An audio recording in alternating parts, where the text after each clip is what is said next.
Hello? Hey man. Yo, what's up, dude? Hey, can you hear me? I can hear you. Hey man, sorry for the delay. No, Internet was working all day and then suddenly it stopped working. no, you're all good, man. I understand. Internet issues are shitty, so I get it. It's all good. But Yeah. welcome, welcome to the coaching lesson. I guess the way I always like to start it off with people is go ahead and let me know really fast your race and your current MMR or like your league, and we'll go from there. I'm Diamond Zerg, Diamond 2. Okay. So, is there a matchup today you want to focus on, or you just want to, in general, kind of focus on just Zerg as a whole? Let's go Zerg against Terra today. Okay. And also Zerg as a whole because I'm kind of confused in the build itself. Like pretty much after the second, when I finished the Saturday, the natural are already confusing. When to do safety roaches, when to expand, when to take the fourth, and everything starts to be messy. Okay. Sounds good. So we can definitely talk about how to break Terran down and stuff like that. Do you have? Yeah, I think you said you had replays. You want to go over? Do you actually have replays, or how you feeling about that? Yeah, I have replaced. Okay. How to show you them? So the best way we can do this, that'll be the most realistic way. That'll make things easy. Is if you send me those replays on Discord, and all you got to do there to do that is if you open up your replay folder in StarCraft 2, it's on your actual computer, so like in your documents folder, and if you Yeah, don't, I know. okay, just I already renamed them. okay, so just So drop them to me in yeah, Discord then. name show vibe one, show vibe two, like that. Okay, I'm gonna send it. just send them to me on Discord. That way I can screen share to you on Discord, and then Wait, but those that are renamed show vibe as two of them are wins and one is loss, I think. it's I'm all just gonna send you all the 5 recent games one against one I did. sure sounds good. Yeah. But yeah, it's the only reason I tell you to do this is because I'm running with stream delay, so it would be awkward doing it through everything else. Yeah, I'm not on the stream now. To not confuse myself with audio, I'm just in the call. All right. Do you have any preference as to which one I start with, or you just want me to pick one? You can just pick one. Okay, I'm just not sure. going to rename I'll to other. I'll jump into the first one you put in there, the number 3. All right. Oh Oh, right, actually, yes, this one. It's right.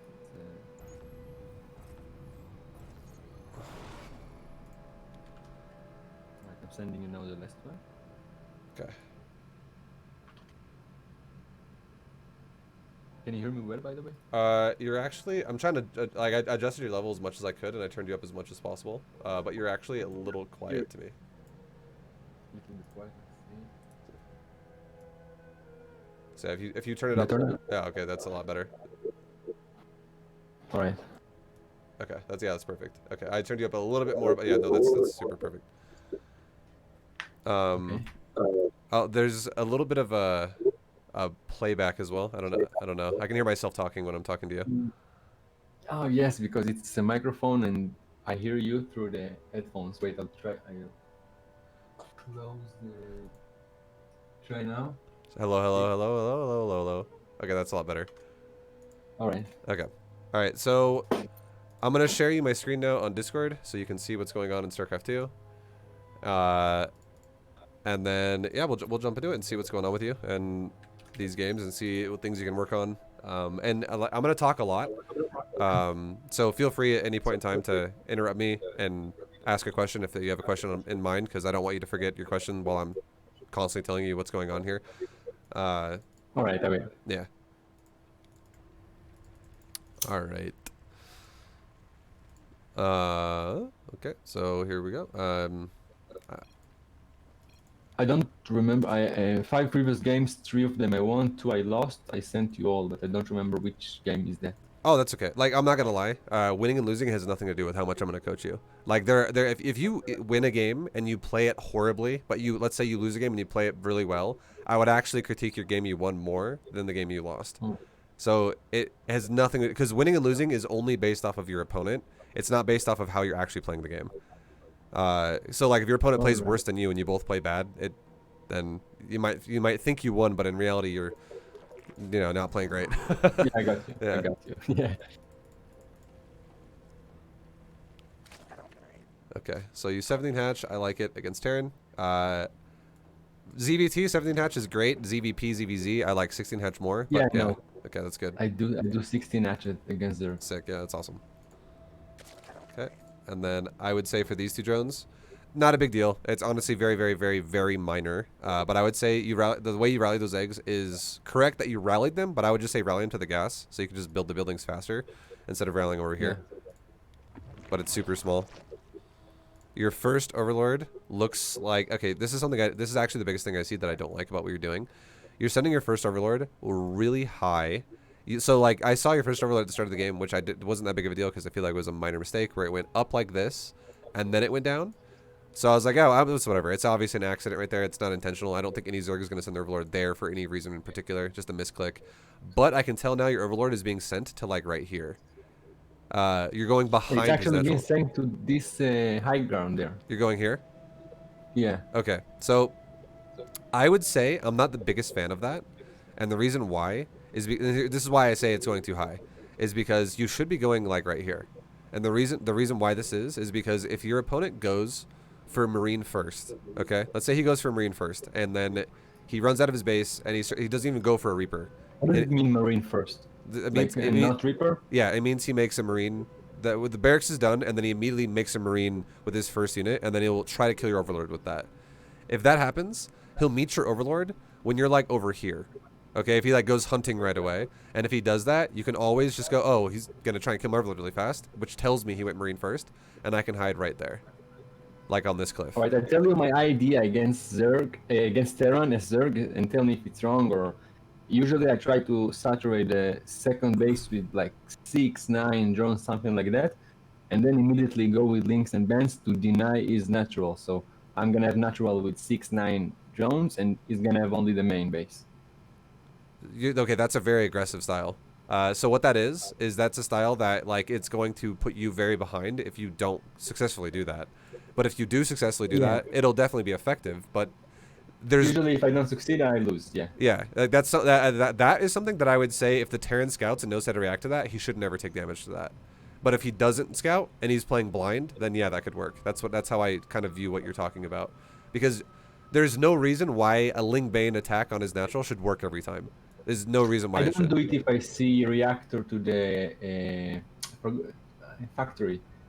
Yeah, to the factory. If I see reactor on factory, I don't do it. But otherwise, I do it.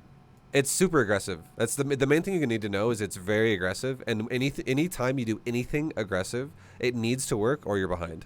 So you're putting yourself into a bit of a gamble, I would say, by doing that if you do it a lot. I mean, I'm not saying it can't work, but we can talk about it more as we go. But the reason, I'll go back to the Marine thing really fast. And a big thing that's really important about this is you always have extra areas you can try. Most maps have extra areas you can try to hide if your Overlord looks compromised, right? If it's like running into Marine early because he makes a Marine super fast. But if he makes a Reaper first, a Marine will not spawn out of his barracks until your Overlord is like right here. And what? But if he makes a Marine first, what do I do? Like sending in the Overlord is a mistake, or? Yeah, I would say just hide it over. If you are getting shot and you know, like you're already like, let's say you're like right here with an Overlord and he's already shooting you, just go to this cliff, right here. Let's say he doesn't find your Overlord fast enough and your Overlord's now like right here, and he's now starts shooting you with the Marine, and you're like way far away from his ramp, but you're like right there. Just run to that cliff. Then you go to the cliff to save your Overlord, and that's fine. But going there by default is not great because most Terrans go Reaper first. And if he goes Reaper first, you can guaranteed get a scout on the ramp and know what he's doing before, for instance, Overlord 2 gets there, which is going to be much later. So here's the big reason why this is good for you. If you know what he's doing and you know it's not super aggressive, you actually can skip a lot of Lings early game. Or if you know what he's doing is aggressive, then you make Lings and you only make them as a response to knowing he's going to be aggressive. Because like for instance, let me give you a perfect example. A Terran player who goes for reactor Talions is going to be aggressive. He's going to harass you and you need Lings there, otherwise you're going to lose drones.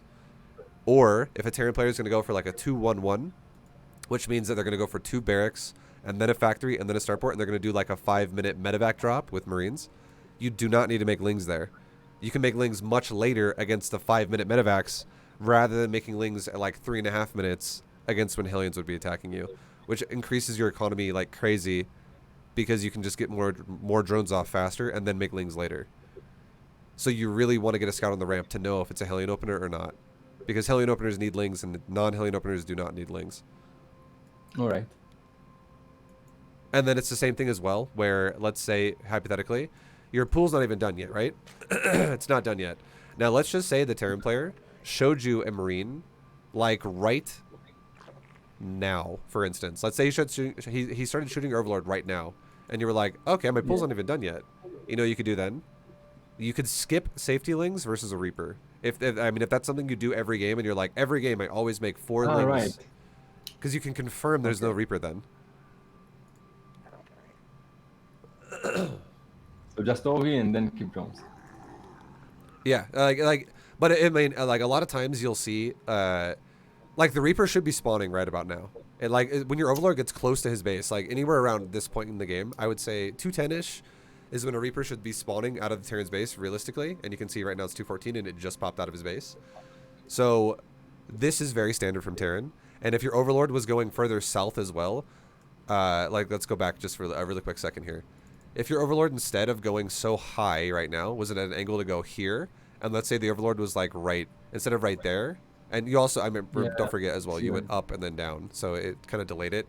So I'd say maybe instead of your Overlord being here, it could maybe be a little bit forward from where it is because of the miss movement. I want the Overlord on the main road, like if he send units to see them.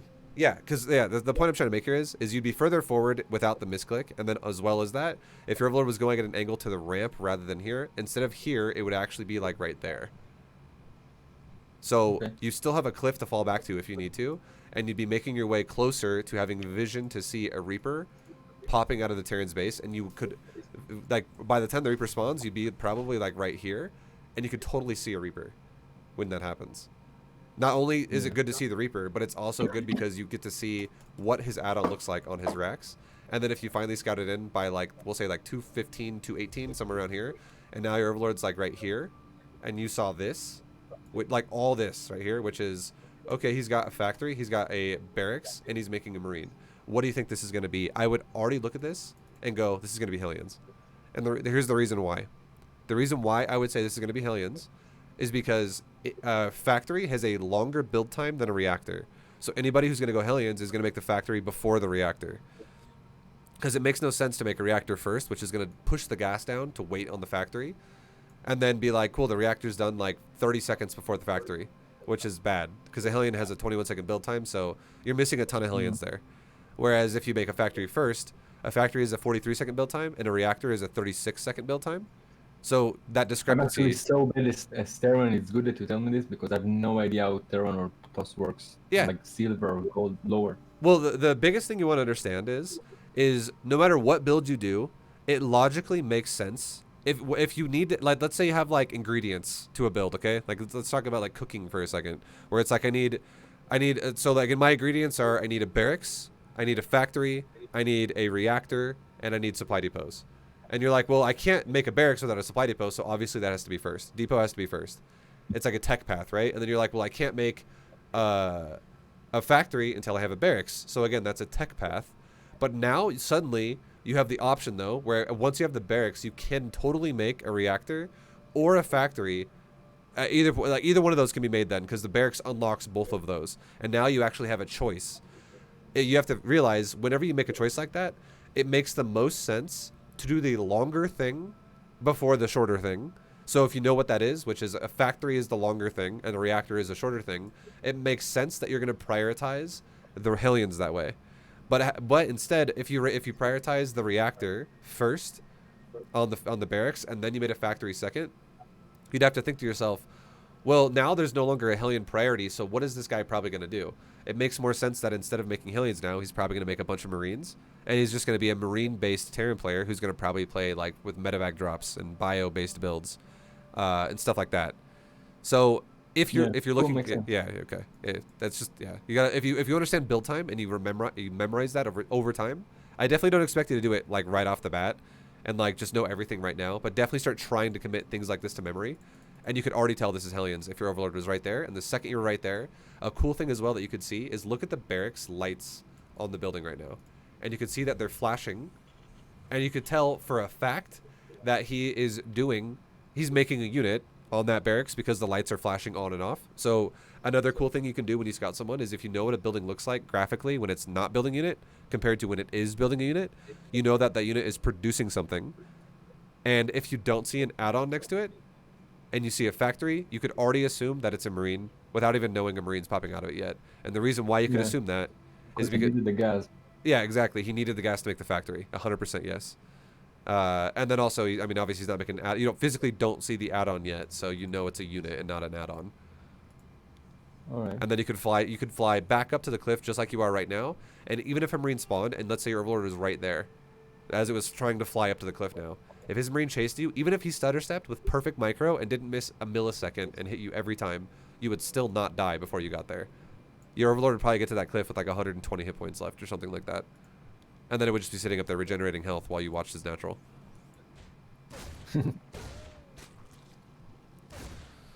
All right, and then for you now, this is a moment where I would say, so we're going to talk about your build a little bit more now, not your scouting as much. And I would say there's something you can do to make your life. Well, actually, you know what? I'm gonna fast forward really fast because I just want to see how quickly you take thirds. I want to see what your build actually looks like for a third base. Kind of late, probably. Do you like taking late thirds? Is that like we'll talk about it more. I want to see what your sacrifice of your build looks like to get to the third. So you're going crazy gas right now. Your build is definitely an aggressive build if you play like this. And then you are taking a third. And your goal here is, okay, so yeah, I'm gonna reorganize your build. And the reason why is because I just wanted to see what your build looks like. And if you have no intentions of rushing a layer, because I improvise every game basically. Okay, sure, yeah. I'm starting with archery and the normal stuff, but then after like the first few drones, I improvise. Makes sense. Now here's how this is what I'm gonna tell you about your build that needs to change, especially if you're gonna play drone heavy, low tech playstyles, which is very good by the way. Drone heavy, low tech playstyles are great. They're super good. A Roach Warren or a Bane Nest can deal with a lot of crap early game that Terran can throw at you, and you're good to go. Now instead of making a bunch of gases like you did and massively delaying your third base, what you're gonna do is you're gonna run off of one gas until you have almost three fully saturated bases, okay? It's going to be very close to that. You're going to be getting a fuckload of drones off of just one gas. And we'll talk about that more as we go. But then what you can do is you're going to have a lot more minerals ready to go. And what you can do with that is you can make more queens than you are. Because right now you have 3 queens and you're about to go to 5, which is, I'm glad that you're making more. But what we're going to have you do is we're going to have you literally make up to like 9 queens. And the reason why is because out of every single harass Terran can do to you, queens are universally good versus all of them. And every Terran player, if any Terran player is watching my channel right now, that's like, watching this coaching lesson, listening to us talk right now, they're like, yeah, that's true and it's fucking bullshit. I hate it. Zerg's overpowered because of that or whatever. How many people are on the stream now? 5,000. I'm just joking. 246. All right. Don't worry about them. They're all naked. Don't worry. It's okay. No, but queens are really good. Queens are good versus battlecruiser timings. Queens are good versus banshees. Queens are good versus Hellion Liberator. Queens are good versus what else? Like medevac drops with bio. Queens are good versus mixtures of bio with medevac with Hellbat. They're good versus Widowmine drops. They're good versus literally everything. They're just good in general, and that's very good. Yeah. As a result of that, just defensively they're good. But another big reason why they're super good is because they do not cost larva, which allows you to make more drones, and on top of that, they spread your creep like crazy. The more you get, so you have more of a net of vision and defense around your base. So it's just like solid to make queens and making. What's a good way to control the queens? And when I inject the archeries, I have the main base on Q, the natural on W, sure, and the third on E. Yeah, that's how. I copied your hotkeys, and like I'm clicking Q, selecting the queen, V long T, and then W, selecting the queen, V long T. Like if I have a lot of energy, and then. But if I have a lot of queens and I'm selecting the queens with the control group, and then I'm doing it, so they start to run around. So what the best way to do that? I agree with what you're doing. You should definitely do. I mean the fact that you do the camera hockey stuff, if you're comfortable doing that, that's amazing. That's a very good setup to do. I really like it myself a lot. A great way you can fix this and not have a problem when you actually control your creep spreading queens is you only hotkey your creep spreading queens. So if you have, let's say you have 9 queens and you have 3 hatcheries right now, you could have 3 out of your 9 queens next, 1 queen next to each hatchery, and they have no hotkey. They're literally bound to basically a camera hotkey, not a unit hotkey. And then your other 6 queens out of the 9 could all be on group 1 or like group 2 or group 6, whatever group you enjoy using, which I don't care. Group 6 could be your creep spreader queens. So when you move your queens around, you're not using all 9 to do that. You're just using the 6. And those do not need to inject for those 3 hatcheries.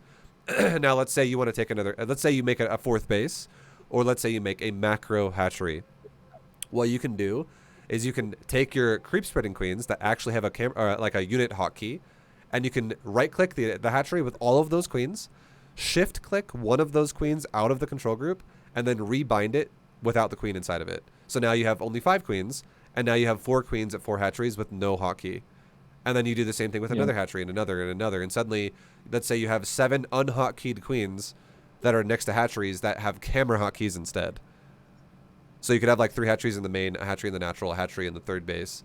And then now it's like 5 queens injecting 5 bases. And let's say maybe, let's say you have 200 energy on your queen now. That's a creep starting queen because you have a lot of active creep and it's just been sitting there for a little while. And let's say you just took like a 5th base or something like that, and you literally take that queen and you just spam inject that hatchery 8 times, and now it's going to inject the hatchery for the next like 4 minutes of the game, essentially, and give you a ton of larvae. So yeah, it's just unhotkey the queens when they inject, and then only hotkey them when they're actually being used to either creep spread or to defend yourself. So here's a cool trick you can do as well.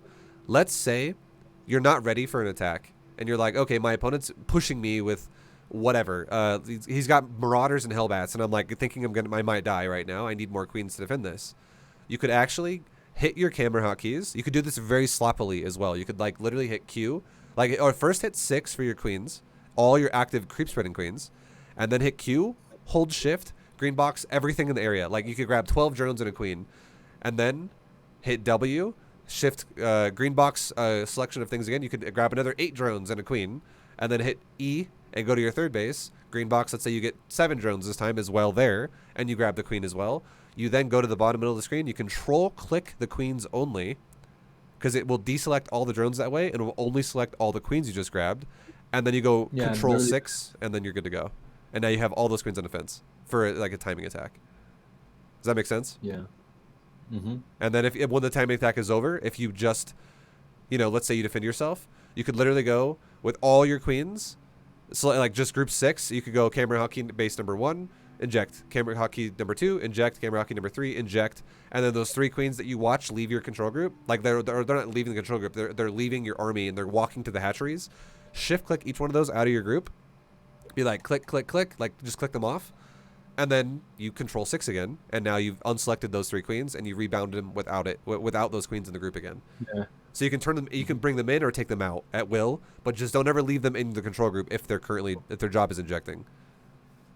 And definitely only bind the queens that are supposed to be creep spreading, because they're actually defensive queens as well. They're not just creep spreaders; they actually act as a zoning tool to defend yourself. So what we're gonna do with your build instead is what I'm going to have you do is I'll give you an example of this as well before we're done. I'm not just going to make you memorize this by me telling you. I can give you a visual of it as well. But basically what it's going to be with this is just we're not talking about your lings and stuff like that. We'll just talk about the drones and how the drones will go. You're going to take like a 17 hatch, 18 gas, 17 pool, which is totally fine. You will get 3 drones on your gas until you have 100 gas for speed. And then you take 2 off as soon as you have speed. And then you literally don't put drones back on gas again until this is fully saturated. This is fully saturated as well. So you have 32 drones mining minerals, and you leave 1 on gas after you get speed started, just like you did. But as soon as you're at 32 on the mineral line, and you start saturating your 3rd base, with two of the first drones that you make that are going to start saturating your 3rd, put them on the gas. So you fill this gas back up as you start saturating your 3rd, and then you do not take any more gases until your 3rd base has at least like 10 drones on it. So almost like getting closer to more than half to a fully saturated 3rd base. Like 10-ish is a good number here. And then you take 2 more gases. So like gases 2 and 3. And then finally, when you have a overly saturated, like we're talking like 16 plus, you could have 18, 17, 19, whatever. Once you have fully saturated third base, then you take the rest of the gases that you haven't taken yet.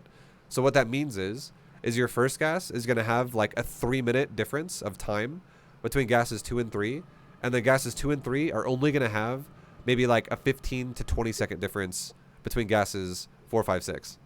And the reason why the gases 2 and 3 are kind of nice to get a little bit earlier is because that's around the time in the game when, if your opponent decides he wants to be really aggressive, you're going to really be glad that you made those 2 gases a little bit faster, because it will allow you to make banelings or roaches faster when your opponent is going to all in the shit out of you, if that's what he wants to do. Yeah. So yeah, I'll give you an example of that build, but yeah, your build definitely is going to have problems. Like, I can already see that you're very far behind.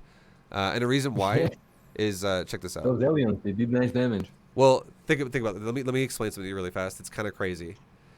So we're at 5 minutes. We'll go exactly to 5:30, and we'll subtract the drones that die, okay? So don't worry about that. Okay, so we're at 5:30, and you've already lost 6 workers to getting killed here. So we'll assume that those didn't die, okay? So at 5 minutes and 30 seconds, you have 41 drones instead of 35, because you just plus 6 to that. 41 drones at 5:30 is very low. Exactly. It's very low. You could have right now like 66 drones right now if you did the build I was talking about. You could have way more than you do. And let's think about this too. What's the trade-off here? What's your units look like? So far, you've made 17 units have died, and 6 units of those have been drones. So if we take 6 off of that, I would imagine 11 Zerglings have died, because I don't think you've lost an Overlord yet. Like this, or I know, did you? I think you might have actually lost 1 Overlord, actually, now that I think about it, because this looks like it flew into his base and died right about here. So I think you've lost 1 Overlord, 6 drones, and then 10 Zerglings, which would make sense because it would be an even number. And right now you have no Lings because they're all dead, it seems like. So that's a bit brutal, right? Like the trade-off is by 5:30, all you've managed to get out instead is 10 Zerglings, which is not that much. And a big reason why that you have a less, like a smaller amount of army right now is because since your third is so late, and not only that, but your injects, like if you have a lot of energy on some of these queens, it definitely could mean that you're missing injects on your hatcheries as well. You're just missing so much larva that you could have had. So if this is a position right now at 5:30 where I had to guess not only how many drones you're behind, which is right now, like if you had 41, you're behind by like 25 drones. If I had to guess how much larva you were behind right now, I would say you're probably behind by like 40 larva already by 5:30, which is 40 units worth of larva. Like you could make Lings with that, Overlords with that, drones with that, like everything could be made with that. And it's just because your injects aren't great and your third base was so late, which is that third base by itself was probably costing you like 20 larva on its own ish, somewhere around there, because you're not generating larva through the inject or through the automation at all for the longest time there.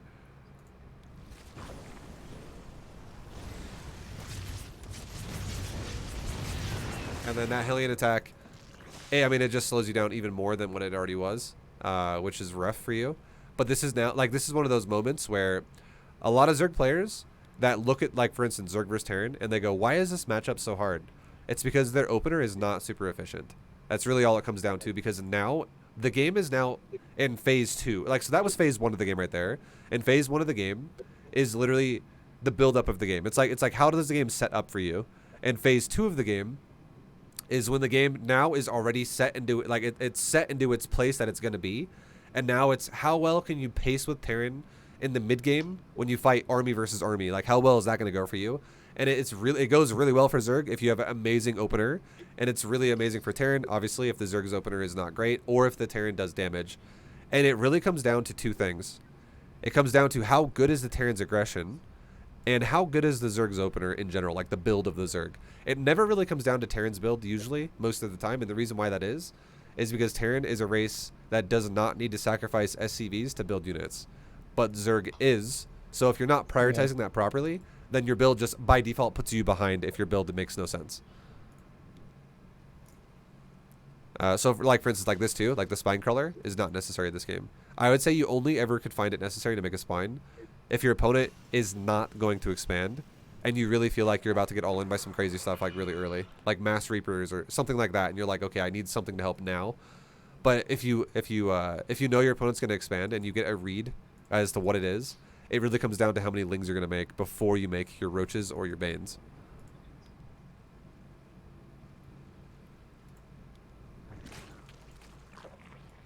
Okay, and then I don't disagree with the Spores because you saw a Tech Lab with the green shit.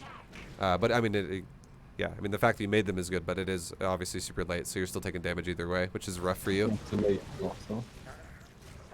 So yeah, I'll actually talk about that to make that not confusing. Let's go back to see when your Overlord died, and let's talk about how to time and pace, like how to understand what it means when you see a Tech Lab like that. So your Overlord is chilling over here. I am okay with that. I will say this though. We'll come back to this in just a second. This won't take very long. I want to talk about this really quick too, because I see another hole in your build about your scouting that you could fix. So it's about Overlord number 2, and the thing I don't like about Overlord number 2 is that you scout immediately across the map with it. Like this Overlord just literally beelines it across the map right off the bat. And the reason why I don't like this is because right now you have no vision as to if a Terran player, for instance, would have gone out of his base across the map with 2 SCVs or like 3 or 4 SCVs and built barracks right here. And then let's say right about, when the barracks is done, he's got a bunker starting right here out of range of your hatchery. And then you don't know that that's happening until your hatchery is done. Like you have not scouted this position once, right? Like this has been undetected ever since the drone came down here initially and built the hatchery. So this has been undetected for the last like minute and a half of this game. And then as soon as this hatchery is done, if a bunker was also finishing right now and like let's say 3 Marines loaded into it, this hatchery is 100% going to die. There's no way you break that.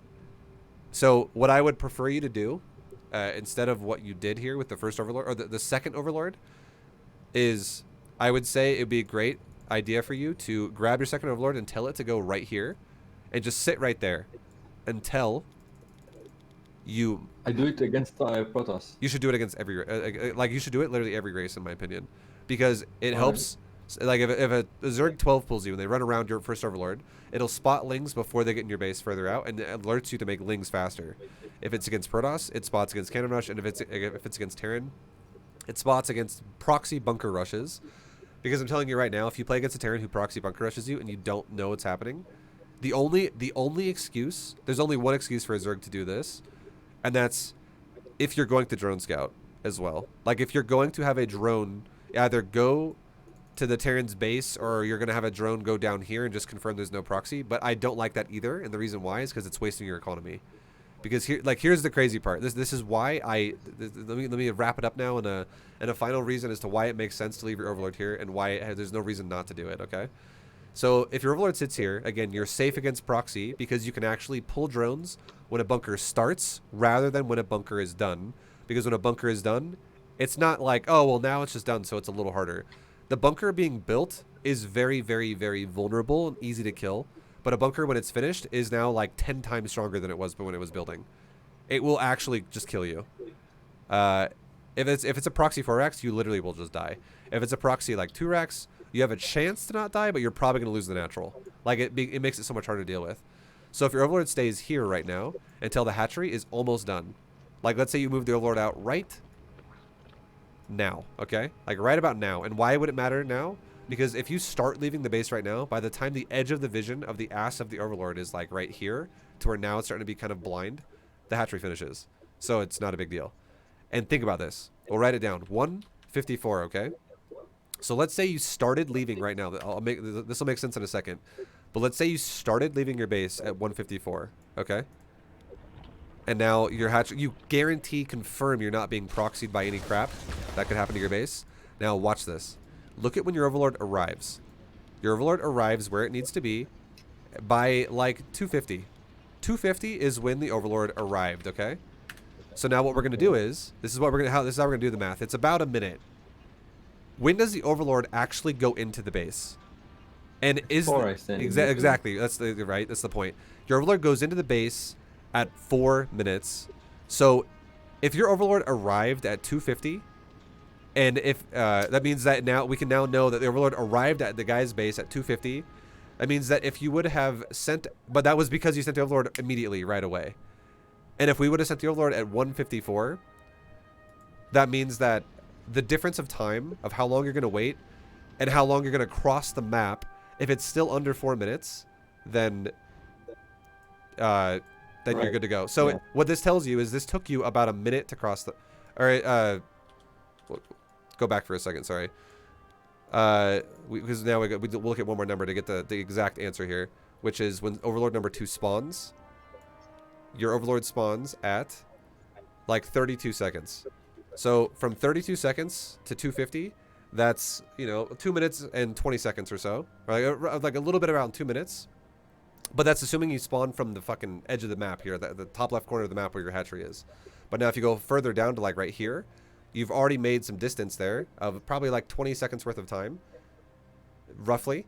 So if it takes the Overlord 220 to go from like right here, but now you're going only from right here, all that means is that if you leave the base here, you're already further across the map as it is anyways, and you're only going to right there, so it's not that far of a distance to go from natural to bottom left of his main.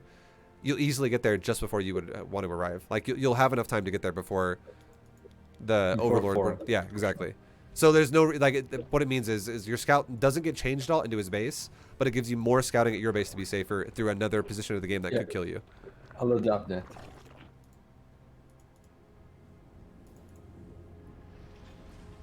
Okay, so your Overlord's chilling, and then we'll talk about the Banshee now with your vision as to what you see. Okay, and then you go into his base, and you see a Marine. It's killing you. You see a Tech Lab. It's all good. You see a Tech Lab starport with a upgrade on it. And I'm going to tell you right now that that automatically does not mean battlecruiser, okay? Like, it's... Here's why. If the Terran player is going to get an upgrade on That's what I was thinking when I scouted. I was like, oh, he's going to battlecruiser me. Okay, so here's let me tell you why this makes it doesn't make the most sense for a battlecruiser, okay? Terran is going to have a very, very hard time spinning their gas properly in the early stage of the game. So what I mean is like the tech path of Terran going barracks, factory, starport. Would it be cool if we start to play Terran and Protoss? Would it be good for you to play Terran and Protoss? Yes, I have like, I don't know, 5k career games in profile, maybe 95% Zerg. I would say, this is what I would tell you. I have people ask me this question sometimes, but I do not think it is worth your time to get better. Yeah, right. Yeah, it's not better. Yeah, okay. Because the reason why is because if you play off race, you have to learn the other matchups that don't even revolve around Zerg. And then on top of that, that's assuming that your Terran can just automatically be as good as your Zerg is right now, and there's a chance your Terran might be like gold and your Zerg is diamond, or your Terran might be platinum, and you're playing lower level games, and the game isn't going to make the same amount of sense because it's lower MMR. It's just overall more efficient and faster for you just to learn shit from a replay, because you can learn it this way. So like, it's just way faster, and it's not that hard when you know what to look for, and all you got to look for, it's math essentially. You look at numbers, and here's what I mean. This will make sense. Just pay attention for a second, and I'll make sense of this really quick. So if you go for a barracks, a factory, a starport, and then you're making add-ons as well on the buildings, okay? If you confirm that there are add-ons here, the Terran is optimally spending their gas at an efficient pace that they have going on for themselves, and the only way that this dude at the low 4-minute range of this game could afford to fake you out while making a Tech Lab upgrade that costs a lot of gas, because one of the Tech Lab upgrades, this cloak upgrade, costs like 150 gas. Or sorry, it's 100 gas. I was wrong. It's 100 gas. The Raven reactor upgrade costs 150 gas, and the Banshee speed upgrade is 150 gas. So the cheapest one is cloak, but with only 100 gas. And now, that's a lot of gas though. 100 gas is not cheap. That's the same as like Zergling speed, right? So if that's the case, the Terran player cannot. And there's one thing that's in common with all these upgrades is none of them do anything for a battlecruiser. There's not. It's Banshee, and Raven. So none of them are even revolving around a BC. The Tech Lab is what you need to make a BC, but no Tech Lab upgrade needs to revolve around a BC. And the way to know he's upgrading on a Tech Lab is when we'll just watch everyone's vision. When a Tech Lab is doing nothing and it just sits there, it means that it's not upgrading anything. But as soon as the back part of the reactor here starts lighting up really green, and it starts having these like green pixels fly up off of it, it means he's upgrading on the building. So you'll actually see his barracks doesn't have, they both have tech labs here, barracks and starport. One of them is not upgrading, one of them is. So now you see there's nothing happening here, but now watch the tech lab on the starport really fast. It'll start lighting up green in a second here. And now it starts going green like crazy. Yeah, so that is important information right there that you can tell, okay, yeah, he's getting an upgrade on the tech lab on that starport. There's no upgrade there. There is an upgrade there. And if you know that, and if you know that a Terran's economy at this point in the game, low 4-minute range, is very constrained. It's not like he has 1,000 gas sitting in the bank right now. He is optimally spending as much as he can. Why is he ahead though? Why do I have 42 supply? Because your drone count sucks ass. That's why. Like, to put it bluntly, Yeah, like you should have been. so what is the moment that they should have done drones and they didn't? That's what. Well, I'll give you a build later. That's what we'll talk about that. All right. But yeah, like that's what I was saying. Like when you were at like 5 minutes and 30 seconds and you had 41 drones. That's assuming no drones died to the Hellions. That's so low when you should, because you should have had like 66 already. So your drone count is just not optimal because your third base is so late and you're taking gases way too fast and you're not injecting your bases as optimally as you should be most of the time. And you're also not spinning your larva, which is a huge problem as well, because we'll come back to the Banshee thing in a second. Now I'll explain this really fast. If you don't spend your larva, so think about this for a second. Zerg has two ways to generate larva. You have larva inject and you have automated larva generation. And larva injects gives you 3 larva every 30 seconds. Okay? 3 larva every 30. And larva automation gives you 1 larva every 10. So what that means is they both give you 3 every 30. So every 30 seconds, ideally you should be getting 6 larva every 30 if you put those together. It's two sides of the larva generation of a Zerg player.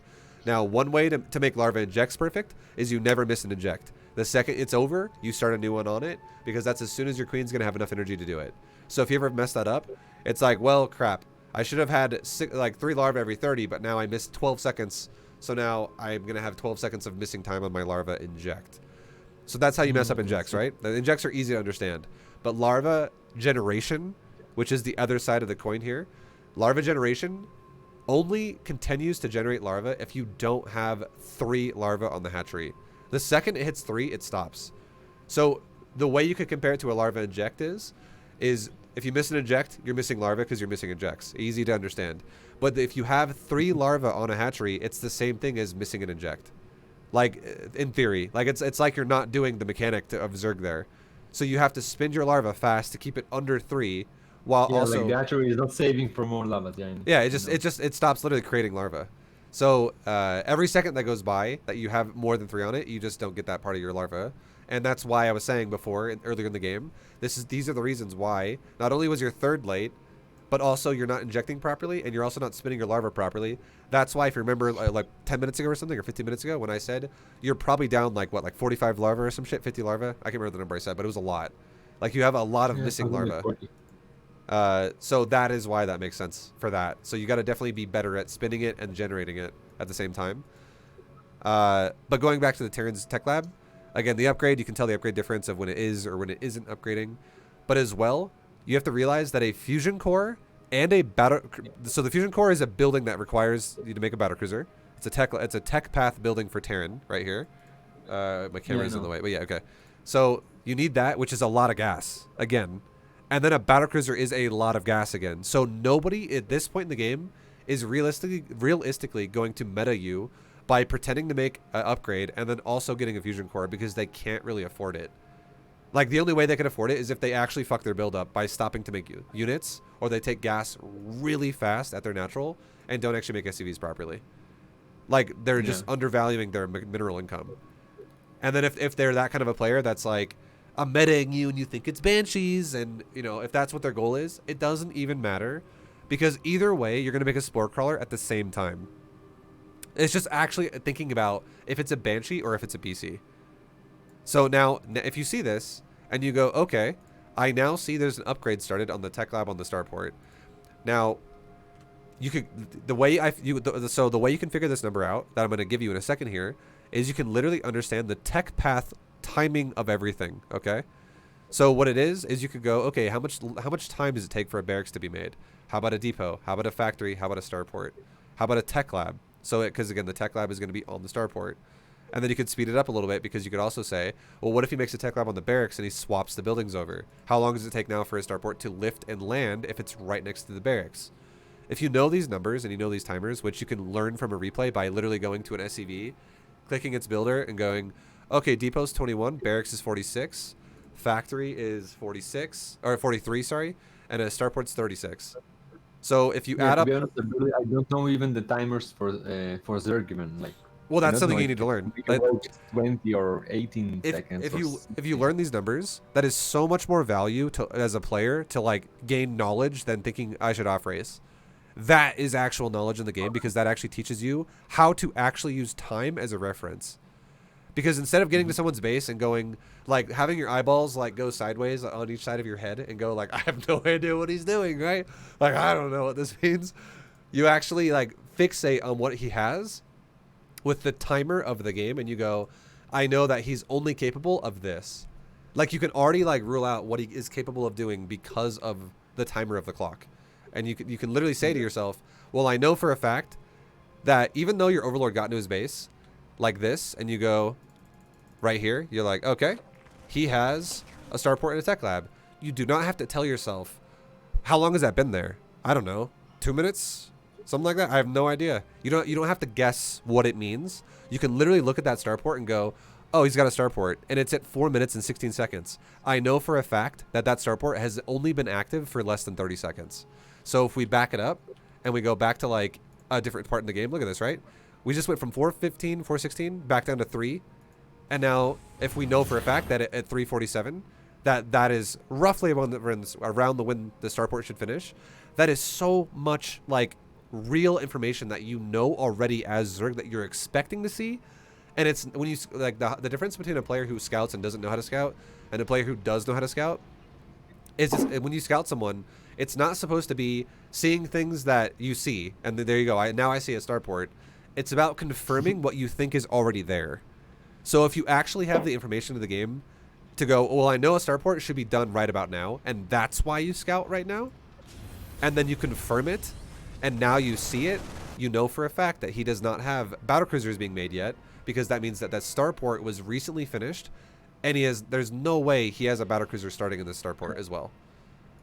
And then you can also you can take these timers as well, and you can say things like, okay, well, now I know, for instance, that when a player does a 2-base build, these timers make sense. But what if I play someone that didn't have a starport finishing around 346, 347? What if his starport finished at like 329 or like 327? How does that make any sense? And he could be like, oh, I never scouted a natural, and he literally went straight into a barracks factory starport without investing into a natural, and he went for his second gas super fast because he didn't expand. And suddenly now you know the difference between a 1-base player and a 2-base player with timings, and you're like, okay, a 1-base player is like in the tech path department, he's like 20 seconds faster with all of his timings, or like 25 seconds faster with all of his timings. So if I feel comfortable against a starport with 2-base, if I'm like, cool, I can now take my spores around like 4 minutes and 45 seconds to 5 minutes, because that is when I need it, potentially for cloaked banshees or battlecruisers. Like, because then I have to build it then, and then they have to finish, and then if he runs into my base with those units, then I'll have a spore ready to go, and it won't be way too early. You know for a fact that that's what you can deal with 2 bases, and if you're now against a 1-base player, you can just speed it up a little bit and be like, well, if I feel comfortable around 5, we'll just say 5 minutes to make it easy. 5 minutes is a good timer for me to feel comfortable against banshees and BCs. Well, if he 1-bases it, I'll take it at like 440. Like, or like 435, like 20 to 25 seconds faster. So, because again, you have to realize that the tech is going to be sped up because there's no excessive cost of a command center, and that comes from knowing how to read the clock with playing the game. Because whenever someone scouts, you always base it off of the clock. Because you did the exact same thing at the first part of the game when you scouted his command center. You based it off of the clock. And you now know his build is further delayed tech-wise because he took a command center at an appropriate command center time off of the clock. Yeah. So anyways, the final piece of this is another number to commit to memory, okay? So Right. Banshees are not a problem until they have cloak, and the reason why that is because if you do a build that has queens, your queens will obliterate banshees, especially if you have creep spread that will not only spot where they're coming from, but it gives your queens mobility to defend your base. The only time banshees are a problem is with cloak. And if you know, without even the fact that you got to the starport without even seeing that it was being built still, so you're like, how long has he had it? If you know that around 4 minutes is when it just finished, you know for a fact that if he's going for cloak, that this upgrade has recently just started. So you should know for a fact that from about 4 minutes, you have about a little bit over a minute to prepare for banshees with cloak. So you should, if you want to feel extra safe about this, if you make spore crawler in each one of your mineral lines by about 5 minutes, you will guaranteed be able to deal with a cloaked banshee before a banshee has cloak in your base. And that's because if you know that an upgrade of a cloak upgrade is 79 seconds, you could literally just calculate it to a little bit over a minute. You don't have to be perfect on everything. You could just go, you could literally round it off and be like, a minute to a little bit over a minute is all good. Even if you build it just a tiny bit too early, it's not the hugest of deals. And if you know that, again, a starport should be done right about now, you can start that minute to a little bit over a minute, around 4 minutes. And then that's how you can identify when you actually need to build a spore. And if you think about a battlecruiser, a fusion core can't be started until a starport's done. And a fusion core is a 46-second build time structure, which is very long. And then a battlecruiser is a 64-second build time structure. So a battlecruiser is going to be much later in the game for sure. It's going to be almost 2 minutes later than when the starport's finished. So that's a lot more time now. So now if you saw a fusion core in his base, let's say this upgrade did not exist, and you literally flew over a fusion core that was like under construction right now. And again, would it be done? Definitely not. It's a 46-second build time structure, and this starport has not been done for more than 40 seconds. So you would see it still under construction. And then you could, let's just say hypothetically, think about this for a second. This is why having health bars on buildings is really important, because you can also calculate time that way, where you go, okay, let's say this guy has a, let's say this, just pretend this is a fusion core, okay? And let's say that the starport is, or the fusion core is only halfway done. And you go, okay, how much time do I have on this fusion core to finish, right? If it's right there, how much time do I think I have left? I would say you have anywhere around like 23, 25 seconds left. And I can calculate that because I know that this whole bar for a fusion core represents 46. So if I go back a bit, that would represent maybe like 23. That would represent maybe now it's only been under construction for like 15 or like 13 seconds. That would mean it's only been under construction for like 7 seconds. That would be like 3 seconds. That would right there be like 40 seconds, 35 seconds, 30 seconds. Like if you can know this, and again, you're just doing you're guesstimating a percentage of the building with the total timer of the building's cost. And if you know that, you can calculate time to a decent. It does not have to be perfect. It just has to be relevant. Like if I were to, if for instance, if I ask someone, what does that mean right there? How many seconds is left on that? And someone says 72, like no, not at all. And they're like 6. Nope, that's also very wrong, right? That's like, you want to have a little bit more of an indication than being way off like that. So as long, if you look at this and let's say this is actually supposed to mean 23, and let's say you say it's 19, at least you're in the ballpark, and you have an idea of what that means, and that's still going to be okay, because you're like, it's not much of a discrepancy there, so you can actually deal with it properly. So learning that is a big, that's like a homework assignment I would give you. Start trying to commit like stuff like this to memory. And if you see a build that you like, let's say you play like StarCraft 2 for a day, and let's say you play 10 Terrans in that day, and 7 of them do the same build, and you're like, okay, these guys all play similar to each other. Start learning the timers of that build, because if you do, you can start actually countering that build way easier by like knowing how to play against it with things like knowing the timers of the build, and you can actually squeeze more lings out or squeeze more drones out whenever you need them and stuff like that. Anyways, yeah. So I would say, because it's a Banshee, having a 5-minute spore would make sense. If this was a battlecruiser, you could literally take it to like a 5:30 spore, and you would also be just fine, because again, battlecruiser takes longer with fusion core than it does to make a Banshee with cloak by just a little bit. But you don't make spores this game until like 6 minutes plus, right? So if you were to make spores like right now at 5 minutes, you would guaranteed be okay, and you would have no chance of a Banshee flying to your base and harassing you at all. But then spores don't start until, you know, spores finally start now at 6:05, or sorry, 6:07 rather. 6:07, which is super late. And I honestly think you started it as well because I think you saw the Banshee right here, and you were like, oh fuck, it's a Banshee, right? Because I think you literally saw that, and you were like, oh, the Banshee, and then you start spores. So now there's a lot of things you can learn here, right? We talked about the tech lab, all that stuff, timers, and everything, and it's going to have so much information there. And then now this is another thing where if you wonder why you're behind Terran, these are things that can't happen to you. So if you start losing more drones, you just lost some drones to the Hellions, which is rough for you because you lose drones. And now you're losing drones again to the Banshee, which is again rough for you. Too many negatives for you means you're going to lose.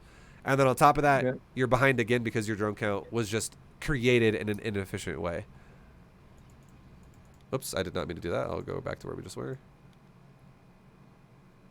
Okay, here we go.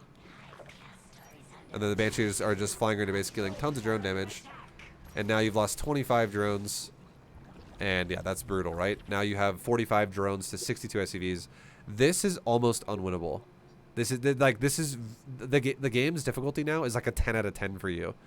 Even if this guy is like, let's say you're diamond and this guy's plat, this is like a 10 out of 10 for you to win this game now because you are in such a hole that you have to dig out of. It's crazy. Yeah.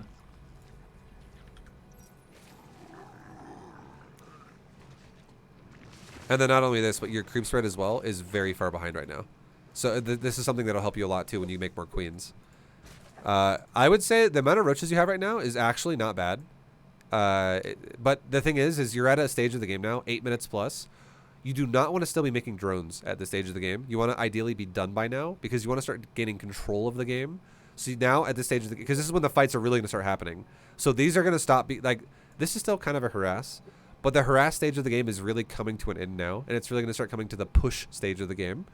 So at this point, if your drone count setup has been inefficient to get here, you're just going to have a harder time dealing with actual pushes. Because if you actually are still in the drone phase... Yeah, because I was trying to fix it after... No, exactly. For the benches. Yeah, 100%. But if you still find yourself in the drone phase when your opponent now is in the army production phase, like full on, if you ever get caught by making drones when you get pushed, you are probably just going to die. Like, you have to be done with the drone phase by now. So if you're not in with the drone phase right now, it just means you got to speed it up and figure out a way to make it go faster, which we definitely can. I definitely can see ways to make it go faster because your larva has been pretty inefficient as the opener of the build. And I would say as well, how fond are you of Roach Hydra styles, just in general? Is overall what you want to keep doing? What? Sorry? I said, like, how much do you like Roach Hydra styles? Are you pretty stuck on that? Pretty much. Sometimes I add infestors or lurkers, but that's pretty much it. Because I will tell you something right now, and you can take this however you want. If I commit to teaching you how to do Roach Hydra style, like, again, Roach Hydra is not that, like, whatever you make, it doesn't matter. You just make it. The real problem here is your economy. But if you just keep going for Roach Hydra, I'm going to tell you right now, you're going to have success in Diamond League, for sure. I guarantee you will. But once you get to high Diamond, or like once you start playing like 4K MMR, like Masters Terrans, Roach Hydra is going to feel like it sucks.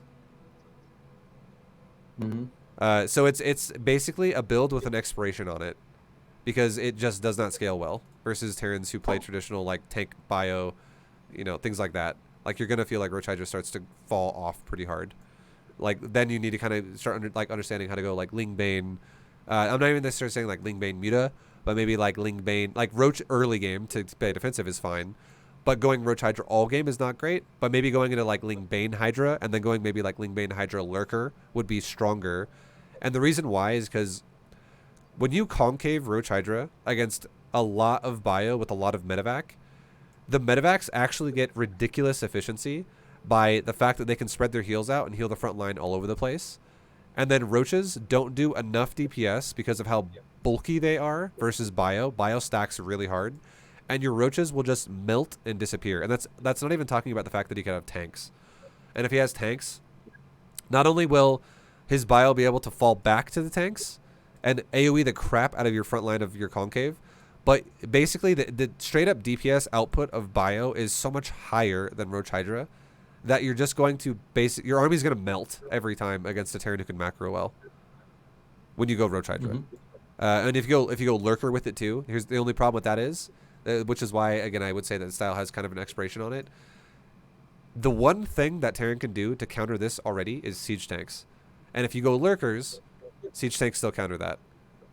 So you're actually countering yourself 2 times in a row with your tech path by if Terran just wants to go tank bio. So, I mean, again, if you want to keep doing it, that's totally fine. Need events, I guess. I'm just warning you. You're gonna definitely have a fucking hard time when you play higher turns. You're gonna be like, okay, this just doesn't work anymore.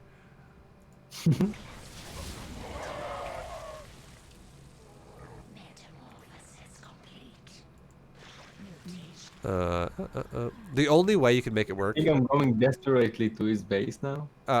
So I would say I'm okay with that because the reason why is I feel like the longer you wait, you're just gonna die.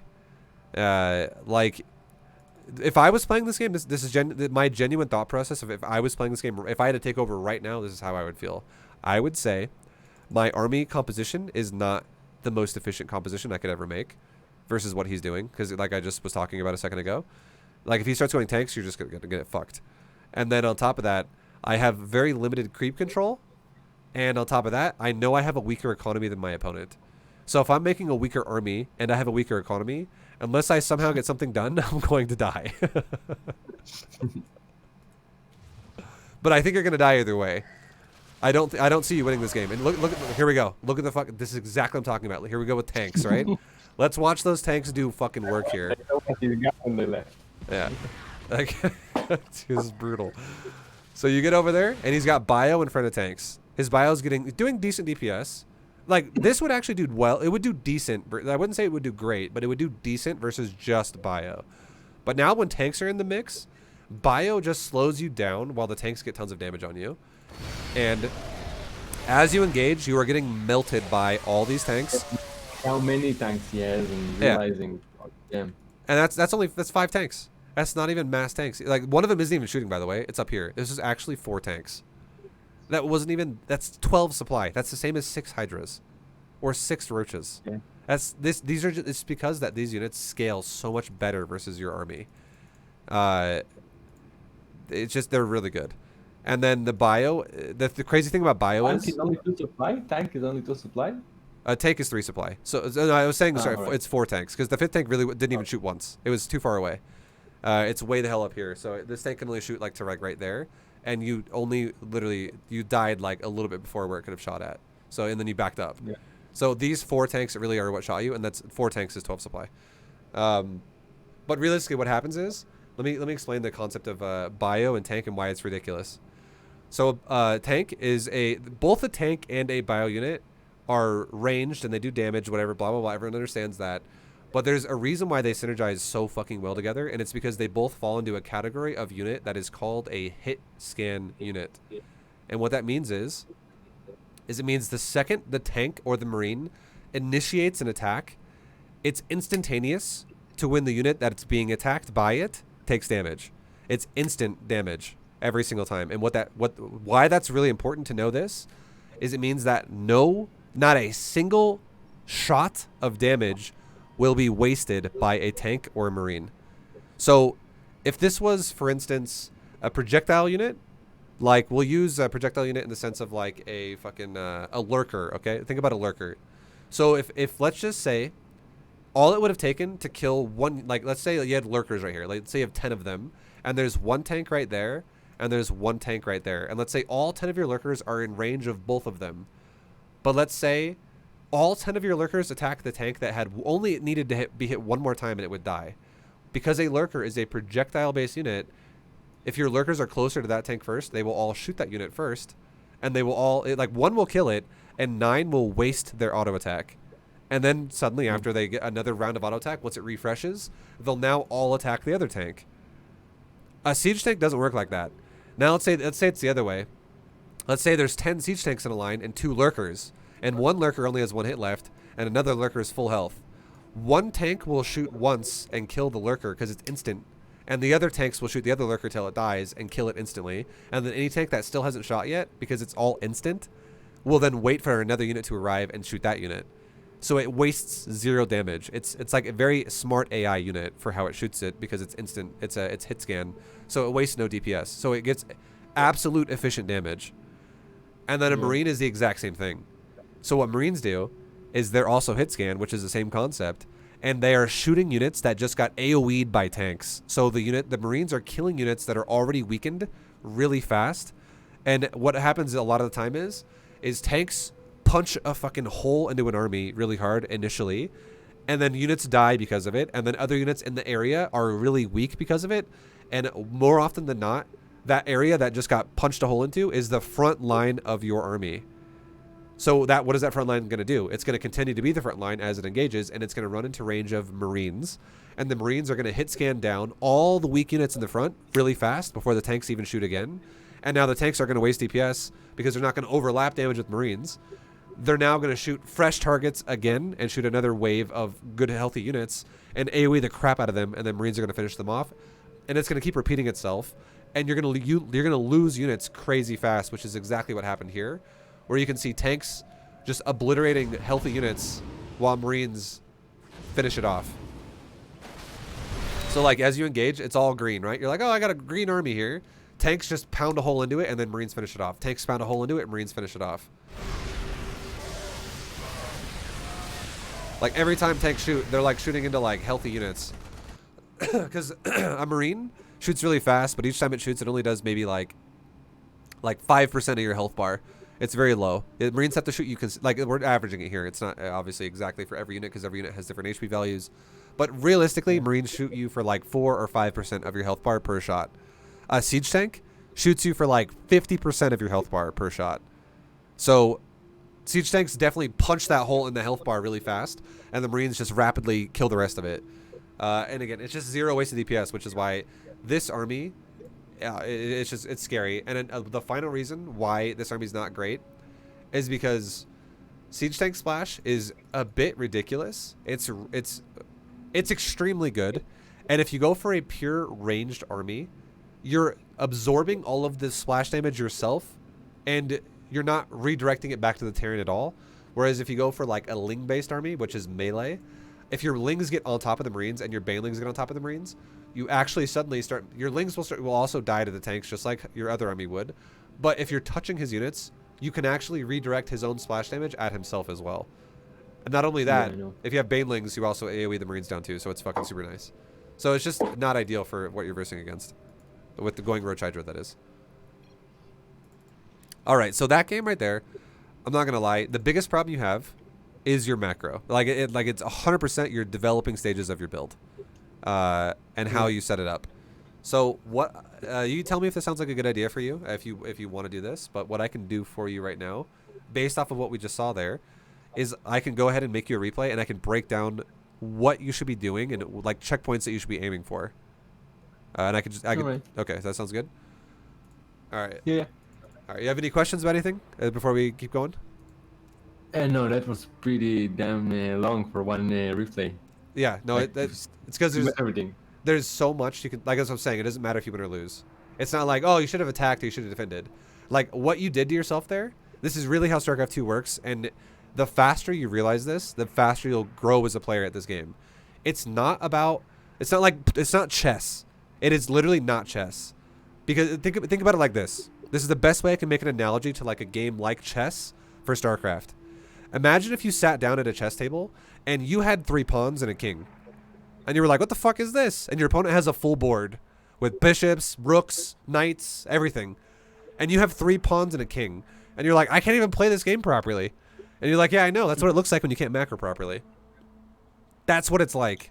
It's not at all like, well, you just should have made the right moves at the right times. It's, can you give yourself the pieces to make the right moves at the right times? And that game, honestly, there was a lot of problems which didn't do that for you. Right, because I think I never get enough drones. Like I never saturate the third before 5 minutes.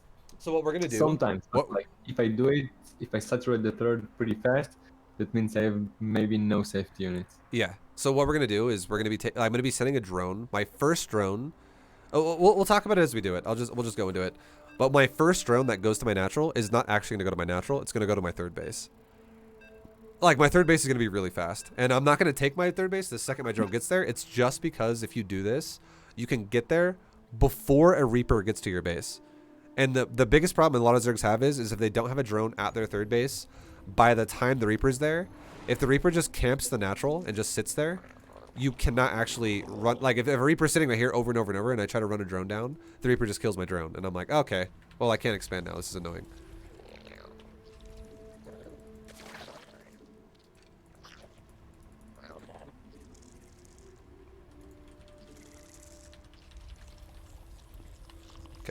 And then we're going into our drone still. We'll go for a 17 hatch.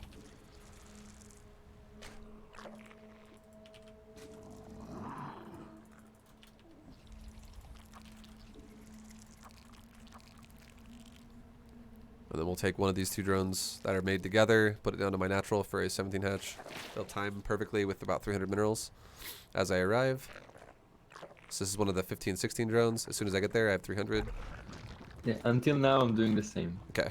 And then we make two more drones, and then we rally them over here so I can have the drone immediately jump in the gas, and the other drone will jump in the pool as soon as I have enough minerals for it. And then I can try to stack 2 drones per patch while I'm waiting, so we don't miss any money. Then we make a pool now. We have one more drone there that needs to be fixed right there, and now I can make my pool. And now we make drones, and I only rally my new drones. I rally my hatcheries to the gas essentially because I'm not going to rip off the mineral line. I'm just going to fill it in with the new drones. My overlord's still chilling here for a second, waiting to see if we get proxied, and if we did, I could just go right there and go over the cliff so my overlord wouldn't die. And now I have all 3 of these drones going in the gas. Now I'm going to rally my hatcheries down to the natural. Okay. And now I'm going to make another drone before an overlord at 19. So this is going to go to 20, and I'm going to tell this drone to go right there. And this is going to become my third base. This hides from the Reaper, essentially, and it gets out of this. Or I don't know why the server's going so far south as well. That's my bad. But this drone that we just made. So the drone that you do at 19, this one is the drone to create the third. Yeah, it's going to sit at the third because if the Reaper spawned right now, the Reaper would be like spawning right about now and it'd be going up to my base right now. It would be like heading to my base, and it would be, my drone would be able to go to my third base before, because see how it's already here and I'm now starting Lings, and Reaper usually arrives right as your Lings are about to finish. So this drone's just chilling, waiting to take my third base. And I'm not going to prioritize it first. I'm still going to get Ling speed. When I have 200 gas, I'm going to take 2 off. I'm still making my larva into drones until I have no larva, and then I can make it either at 28 or like 30 supply. It's 30 if you spend your last 2 larvae after the new one's generated. It's 28 if you spin down to 0, and then it goes back to 1 while you're waiting for your money to get 300 for the hatchery.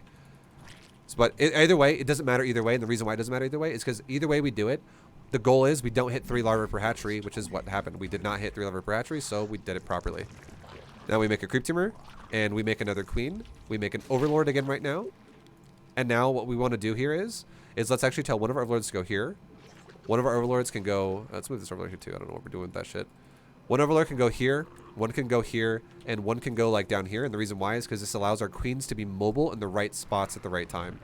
So we can, because again, we want to defend like things like Hellions with queens as a priority. Let's focus on the blue because I want to like, and the inject, not the overlords. You what, sorry? Let's focus on the drones count and how to get this drone count well, and later like the scout maybe and the. Okay, sure, yeah. So all we're doing, this is all we're doing, okay? First, usually what I was doing until now is at 100 I was pulling 2 drones out of gas and one of them made the third. But yes, it's a little bit later. Yeah, it's super late. Because the problem with that is that the Reaper blocks you, and now the Reaper will kill your drone if you leave your base, and you have to actually, against a good Terran, you have to wait for Ling speed to finish then to actually do that. So that's a problem. So if you send your drone down like we did, where you send drone number, like you literally go to 20 supply, your 20th drone, which means you have 16 on the mineral line, 3 on the gas, which is 19, plus 20 now for the extra drone, he goes to your third base. And then you make your overlord at 20. And then you still won't supply block, you're fine. And then now behind this, all I'm doing is I'm making drones and overlords as I need them, and I'm constantly making queens out of my natural, and when my third base is done, I'm going to constantly make queens out of my third base. So I'm only making 1 extra queen right now. I'm not making 2, because I wouldn't be able to afford that. It would fuck my larva up with my drones. So I'm making 1 queen now, and then the reason why this is important, here's how the energy goes for the queens. So my first 2 queens spawn, because I made 2 queens right off the bat when my pool finished, as I made 4 lings. My main base injected. My natural base creep spread towards my third base. If I don't do this, my queens cannot protect my drones properly. Because if Hellions attack me and I don't spread creep like that, I'll have no connection creep between my bases, and it means I can't stop Hellions from just driving in and out of my third base at will, because my queens are going to be walking super slow to defend that. So Queen of the Natural does a creep teamer towards the third and then injects with its next round of energy. Now, as soon as it injects, the next thing we're going to do with this queen is we send the queen down to our third base, and the reason why that is because you do not want to build a queen out of your third base as soon as it's done and then be like, well, that's going to eventually inject my hatchery, because what's happening then is you're missing an entire wave of an inject. So even though we are still going to build a queen out of our third base, we're going to send the queen from our natural down to our third when our third's almost done, and it's going to immediately inject it when it's done, so I don't miss any injects at all. And then our queen at our natural that now went to the third is going to be replaced by the new queen we've already made at the natural. So I'm still going to have 3 injectors going on 3 hatcheries. And then all the queens that pop out of the natural and the third base from then on are going to be continued creep spreaders. I see. So we're maximizing larva like crazy right now. And Overlord placement, I will tell you right now, Overlord, that's fucking super important. And then because if you don't do this, you're going to lose your drones. Or you're going to lose your larva. And now let me explain this really fast because it is very relevant and it's something you need to know because it literally directs to your drones again. Overlords 1 and 2 are scouting his base, which is, we already talked about that a lot, so we don't need to go into that. That's totally fine. But Overlords 3, 4, and 5 are very important. We haven't talked about it very much yet, and those need to go right there. In front, like basically in every doorway of your base. Like that's an entrance right there up this ramp right here. This is an entrance right here from that ramp right there. And this over here is an entrance in front of your third base on the bottom side.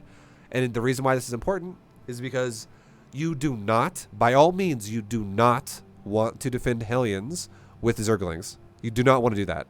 If you do that, all that happens is if the Terran engages you and you engage Terran, Terran attacks you one time and runs away. You don't kill any of his Hellions, and you lose Lings every time you do this. And if the Terran does this like 3 times in a row, suddenly you lose all your Lings.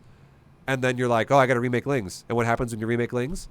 You don't make drones. You're wasting larva on Lings too many times. So what you want to do instead is queens cannot, at a moment's notice, be in the right location at the right time. They're slow as fuck. So if your overlords give you more vision in front of where your creep is, in the open area where it warns you faster, and now you go, oh, he's going to the north side because my overlords are telling me that. Let's run my queens to the north side. Oh, he's running to the south side, blah, blah, blah, same thing. And you let him engage your queens first every single time when he tries to engage your base. Queens to have, let's say, by 5 minutes. How many queens do you want to have by 5 minutes? Probably like you want to have at least 5 queens and working on maybe 6 and 7 by then. All right. And then and then once you have your queens in the right spot, only engage with your Lings if the Terran decides, you know what? I'm going to drive right into those fucking queens and go around them. Like I'm going to, because he has to go through you because every position you're fighting him at is a choke point. So it's not like he can just drive completely around you every time and not be hit at all. The only reason why that would happen is if you just never moved your queens into the right spot. So if we're defending every choke point with our queens and every time the Terran tries to pass that, he has to run through them and take a bunch of damage, only engage with your Lings if he does that. So you like stuff him back into the queens essentially with your Lings, because then what that means is that you're gonna literally kill the Hellions there because he's driving on creep deeper, which is gonna make your Lings better. But you're also you're attacking him with your queens supporting you, and the Hellions will already be softened up from the queens, so that chances of them dying are very high. The Hellions are easily gonna die there, and then if the Hellions die, you don't need to remake Lings before you're done making drones, because you have no threat anymore. So I hope that makes sense. The only time we're going to make Lings, assuming the guy is playing standard, is when we have speed. Like we make Lings for the initial 4 for the Reaper, and then we make an additional like 12 when our speed is about done, which is going to be right about now, because this is when he could actually run into our base if he was YOLO as fuck. Like right around like high 3-minute round, like 340, 330. Okay, so does that make sense so far? Yeah. Okay, so now we're going to go back to making Lings and then drones again like crazy. Okay, so this screen goes down to my third now, and you can see the hatchery is almost done. When is a good timing to start to make, apart from these 4 links at the beginning against Reaper, to start to make some safe units? Let's say that you are not cheated, the macro is going well. When is a good time against Terran to start to make some roaches or some links? This is why the first Overlord Scout's really important, because if you think it's Hellions, you make it at 3. You make Lings right before Ling speed's done, which is going to be right around like 315 to 325. Which is going to give you Lings just after 330 so that you can defend 4 or more Hellions that try to drive in your base. And again, you want to only go to probably about 14 to 16 Lings there in total, including the Lings you made early. So we'll just say 320. 320, you make Lings that go from the initial Lings that you had for the Reaper, and you go to like 16 total. And now you're really well against Reapers. Or sorry, really well off against Hellions. And then if it's not a Hellion build... With creep and stuff. Well, I mean, the queens are always the same. It's universal. You're always making queens regardless, up to like 9 queens. So what happens with those is you never make more queens than one out of your main base, because if you make too many queens too fast, you're going to tie up all your money and you're not going to spend your larva properly. And you don't want to. The reason why that's why you don't make queens 2 at a time out of your main and your natural after the first 2. You just make 1 at a time out of your natural. And the reason why you're not going to continue to make queens 2 at a time out of your main and natural once your third's done, or like 3 at a time even, is because this is around the time, you can see my gas right now, where if our opponent's not playing super all in, we want to take a layer. So we don't want to be tying up the hatchery to make a queen to make our layer. Yeah. So just literally just think to yourself, I make 1 queen out of the main and I'm good to go. That's all I need. And it's a nice pacing, because if you do it out of the second and the third base with queen, queen, queen there, you can't do them instantly, which gives you time to get more money to build up to that point, to make other things that you can go into first, like more drones and blah, blah, blah, things like that. And then eventually, you know, as the third base is done, suddenly you have more drones mining minerals, which is easier now to add queens into your costs of your build for like your third base queen now. So you're actually doubling up on queens at your natural and third by then. Yeah, we'll have to practice and work on my queens. Yeah, no, it's huge. So now, again, we have our third queen going to our third hatchery. Or sorry, I didn't answer the other. There's a second part to that question I need to answer for you. So that's against Hellions, right? We answered the Hellion question, but now let's say he's not going Hellions. I would say, if you think it's going to be like a bio build, like a marine build, you should honestly make, don't make Lings at 3 minutes and 20 seconds or so. If you don't think it's going to be Hellions, if you think it's not Hellions at all, just make more Lings around 4 minutes and make maybe like 20 more Lings around 4 minutes. So you wait on it a little bit longer, because if it's not a Hellion timing, it's going to be a delayed timing. The only way it's not is if it's massively all in, and if it's massively all in, your Overlord Scout at his base should catch wind of that, because you're going to watch him literally run out of his base with like a fuckload of SCVs and Marines and whatever. And then you just, against that, obviously, he's all in, so you just make units. And let's say he's on the way to my base with bio, and I don't have battling speed, not even there. Do I need bands, or do I make more links? So there's lots of different answers here. I know what you mean, and you're never going to have Bane speed. You will never have Bane speed here, ever. It's because you're not rushing a layer. Your layer is delayed because it's what gives you more economy. And you have queens that will also be able to help you in this fight instead, which is going to be super fucking effective. But in general, if your opponent's attacking you with like bio medevac, which is what like 99% of the time is going to happen, it's really rare you're going to see someone just literally walk no supported bio across the map. If it's bio medevac, you can use your queens to pop the medevacs while you can have your Lings fight the bio. And the way that works is you should use your Lings first and have your queens follow up if you can get under the medevac before they unload the units. But if you can't do that, and he's already fully unloaded all the units, and now he's like full power, you use the queens first and support your queens with your Lings instead. And the correct amount of Lings you should have there is literally you should have about a full page of Lings, which is 24. Like, at least. So if let's just say you fuck it up and you take a bad fight and you're like, whoops, I just threw away 17 Lings. That was really stupid.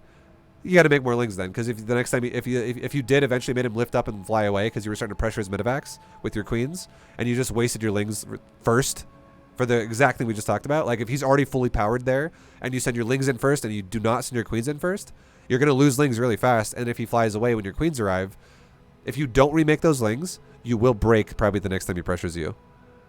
So you have to have Lings supporting queens. And again, it only goes in the realm of Lings engage first if he's not fully unloaded and you catch him as he's trying to do that, or queens go first if he is fully unloaded and you have the ability to transfuse yourself while engaging with Lings, and you can still kill medevacs then too.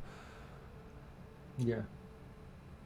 All right. And then Banelings, I'm totally okay with you making Banes or Roaches in the early game. And that again, there's one thing you gotta realize here, okay, about that.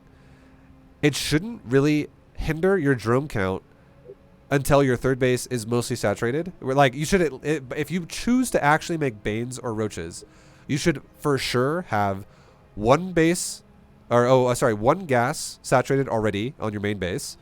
The 2 bases of main and natural already fully saturated on those bases. Your third base should have at least like 10 drones on it, and you should be starting your gases 2 and 3 like we talked about before. And again, we'll talk about it again right now in a second when I show you. So then also your Roach Warren or your Bane Nest should be started as well. Whatever tech you want to go for is fine. And you should be taking that tech right around the time you take your layer. So they pair together very closely. Because that's when your gas will start going back up again. Because by the time you start your layer, with the way this build works, is by the time your 2 base mineral line should be saturated, and you start saturating your gas again with more than 1 drone. So your gas is going to go up again a little bit. And if you feel like you're going to get all in, by all means, make Banes and Roaches if you need to. And you could even cancel your layer if you think it's really all in to get that gas back.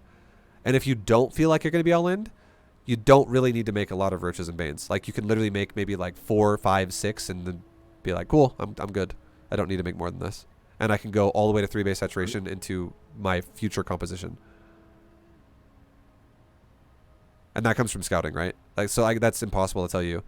Like, you know, I can't just tell you exactly what every build Terran can do is, because Terran can do like 100 builds. But it's really just comes down to, does it look like he's going to be aggressive or not? And a clear way to tell opponents not going to be aggressive really early is if they expanded. It's just harass then. It's not all in a lot of times. Yeah. Okay, so is it feeling good? Or you have any more questions so far? No, so far so good. And you're going to send me this replay? Yeah, I'm going to 100% send this replay. And then don't worry about the pausing as well. It won't actually pause it like this in the replay. It'll just act it was like 1 second. It will go by. Okay. All right. So now we're making lings going up to you know, about like 14 lings or so. Again, it doesn't have to be perfect. We could go 16. We could go 12. Somewhere in like the double-digit range and the low double-digit range. And now we're still making our. And we're going back now to making drones, and we're making queens out of the 3rd base and the natural. And now look at our natural mineral line. It's about to be fully saturated, right? So now what I want to do is I want to grab drones and put them on this gas while this fully saturates. And now we take the excess drone, go to the 3rd base, and now we're saturating the 3rd. And now we take our layer, and now you can pick. Do you want Roach Warren or do you want Bane Nest in this position? What would you feel like you'd rather see? Yeah, Roach Warren I usually do. So we'll go Roach Warren now. So now we take a Roach Warren. And this is, you start the Roach Warren when you start the layer and when you start saturating your 3rd base.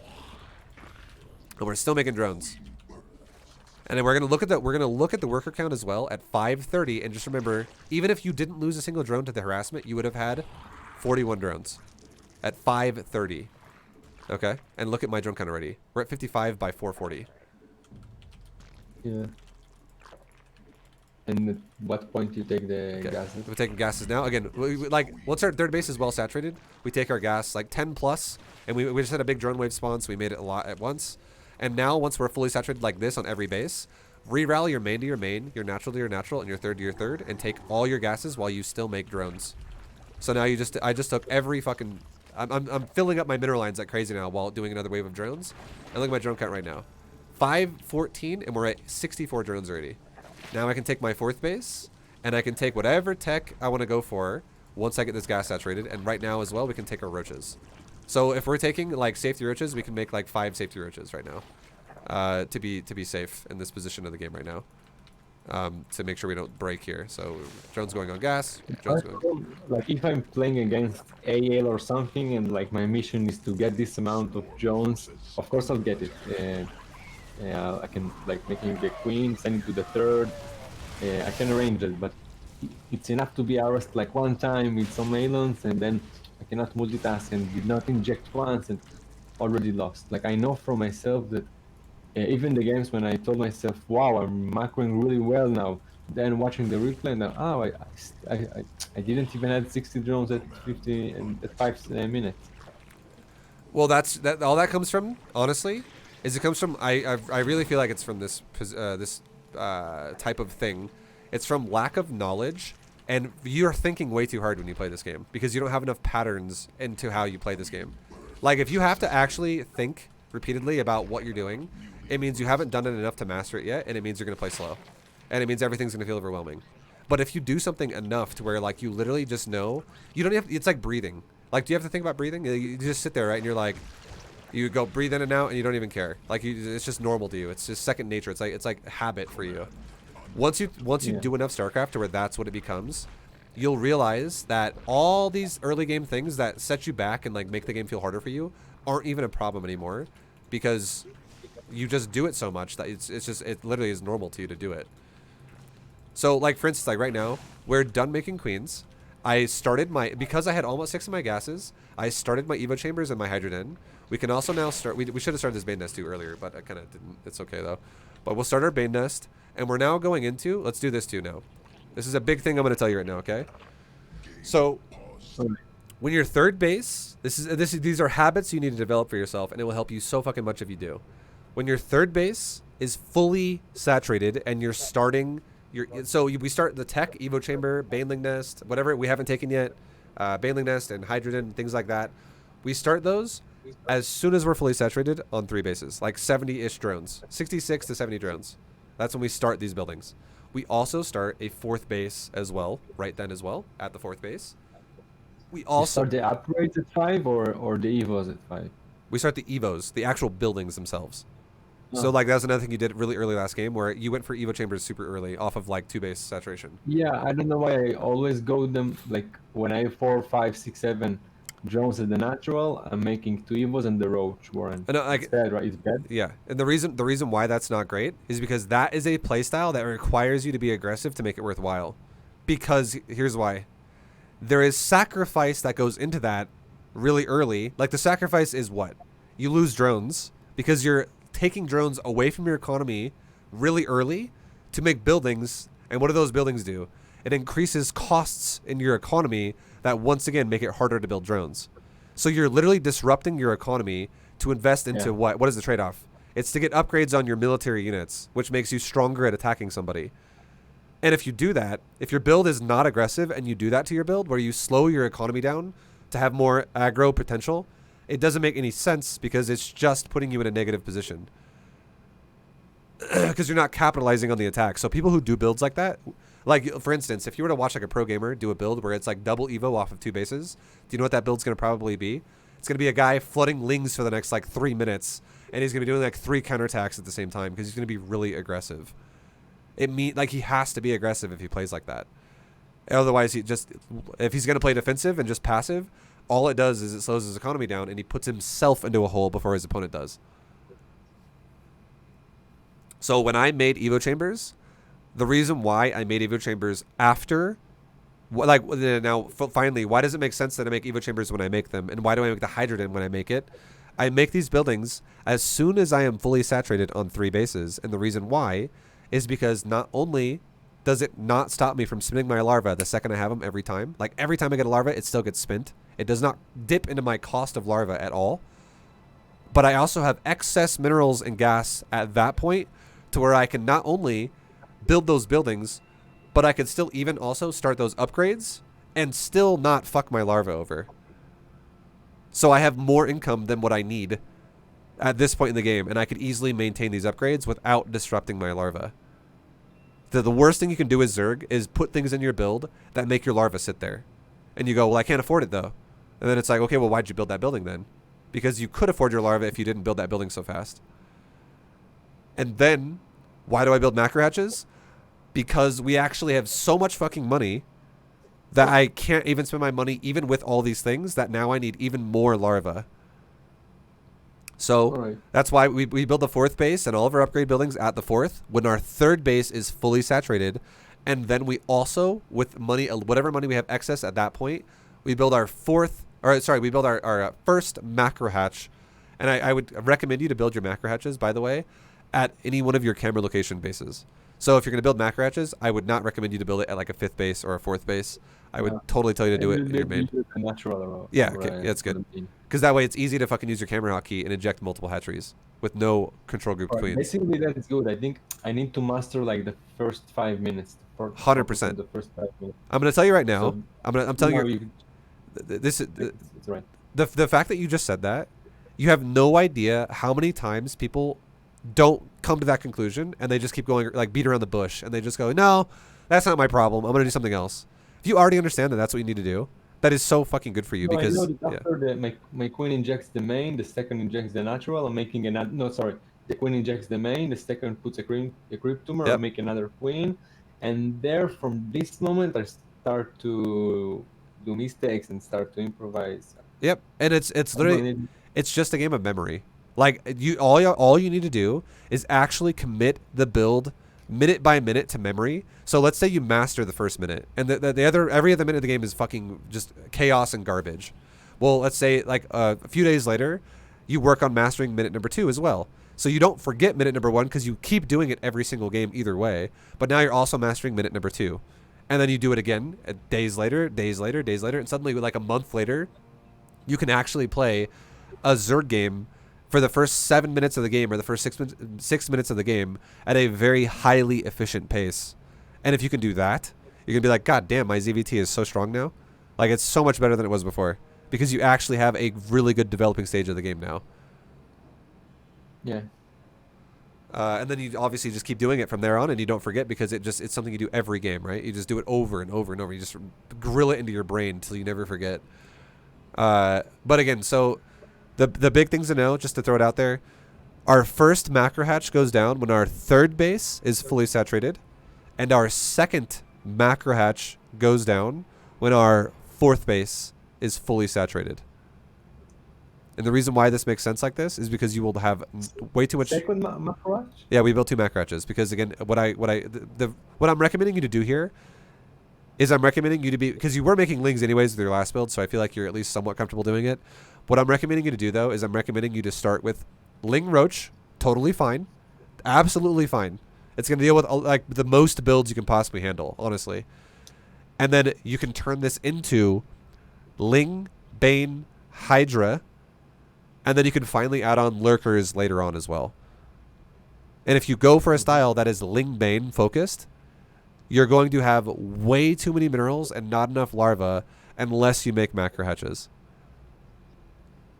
Yeah, yeah, and I never done like a second macro hatch. Usually I've done another hatch in the main or in the natural with another queen, but never did the 2. Yeah. So what you're gonna do is you're gonna try your best to inject properly on your 5 hatcheries and your 3 bases with 5 injecting queens. Because what we're gonna do as well is every time one of these hatcheries finishes, I'm gonna take a queen out of my control group of like we talked about earlier, and I'm gonna put it on the hatchery, and it's gonna become an injector.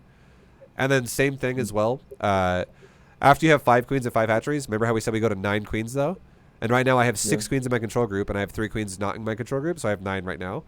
What we can do then is my 4th base, my 5th base, and my 6th base, which now is 5 queens in the 3 bases plus 3 on the outside bases, which is going to be 8 queens out of my 9. I could actually leave them at my 4th, my 5th, and my 6th bases, which is going to be most of the map on my side.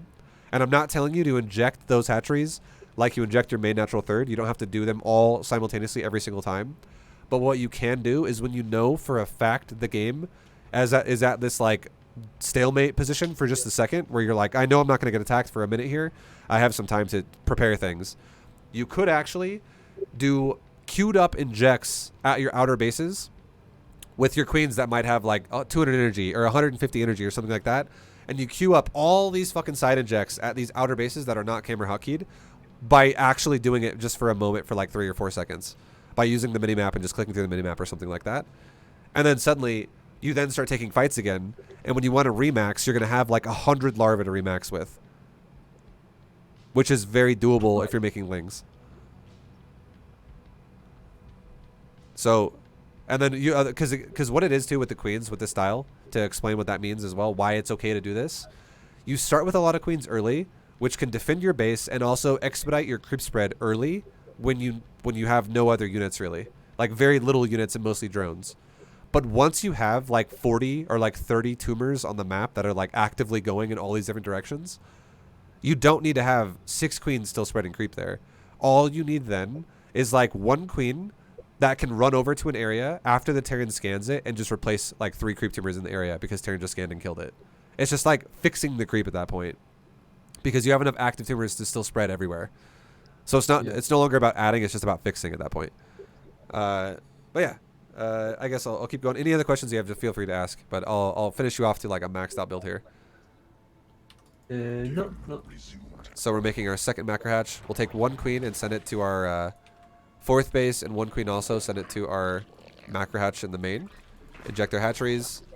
And now again we're going into Hydra upgrades, Ling upgrades, Baneling speed in a second here. And yep. And now we're doing this. Now these queens, you can see the queen at the other base. We can just rapid fire and inject there, and that would give us a lot of. Do you know how to rapid fire injects really fast? Before I like make it. Yeah, I'm doing it. Okay, cool. So you just rapid fire injects the outer bases when you have a ton of energy on those queens because they don't have camera hotkey. And now you're over here just being like, cool. I'm making Banes, I'm making Hydras, I'm making Roaches. Or not Roaches. Sorry, you actually don't make Roaches anymore. You're making Lings, Banes, and Hydras, and that's all you're doing. And then you can even make a couple overseers to just be extra safe about things. Go back, do another inject, inject, inject, inject. Do a creep round, creep, creep, creep, creep, creep, creep, creep, and then spread all that creep. Now the top looks like it's thin on creep timers, so send all those queens to spread the top. And now you can take one queen out of your control group again and go, hey queen, go there. Take another queen out of your control group and go, hey queen, go there. And now you're down to 2. And now you can be like, cool, now I'm expanding here. Or now I'm spreading creep here. Now I'm not making any drones anymore, but now I can spread drones out of mining out bases to bases that need more drones at them. And I can max out by just before 9 minutes with an army that's going to have Hydra speed, Bane speed, 1/1 upgrades, all finishing on the same time. And we can still inject like crazy with our hatcheries on these bases. And if I want to, again, queue up injects, I'd be like, queue up these injects, queue up these injects, and we're good to go. And now, once you start 2-2, you pair this with an infestation pit. And you can pair that also with a lurker den. And you can then go into a hive, and you can go into 3/3 upgrades with adrenal, with lurker upgrades. And you can turn this into Ling Bane Hydra and lurker later on. But for now, it's just Ling Bane Hydra with Bane speed, Hydra speed, 1/1. And it's your army's already really strong at this point in the game. It's very, very, very potent at this point. And you can use it to poke your opponent. You can use it to, you know, keep spreading your creep. And you could also take another base because you're going to start mining out your natural here pretty soon because it's going to follow your main in suit really fast after. And we just injected all of our main bases, right? So we'll take a second really fast and I'll show you again what I kind of mean one more time about the inject process. Because again, this is as easy as it can be, okay? This is I want to just make sure you understand fully what I mean here. So say you're spreading creep and you're trying to find a place to do damage on the map, right? You're like, all right, I'm just constantly spreading this fucking creep. I'm doing whatever I got to do. The game is setting up still as normally as it is, and my Hydra upgrades are good to go. I'm starting my hive.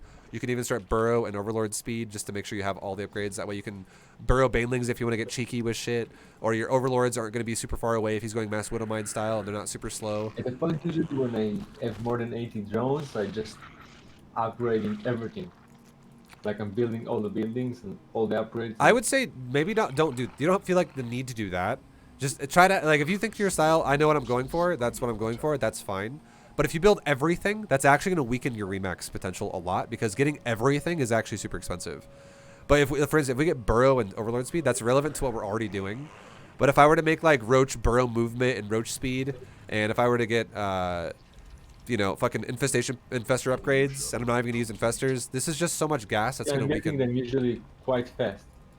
Like it's like what we want to do, what you really want to do, is if you can, smash your opponent's army with this army and then remax it as fast as possible and do it again and do it again and do it again and do it again. And if you do that properly, you will spend a lot of your money. And if you're spending money on upgrades like this all over the place, you won't be able to afford that. Like getting every upgrade in the game is like 3,000 gas or like 2,000 gas. It's a fuckload of gas.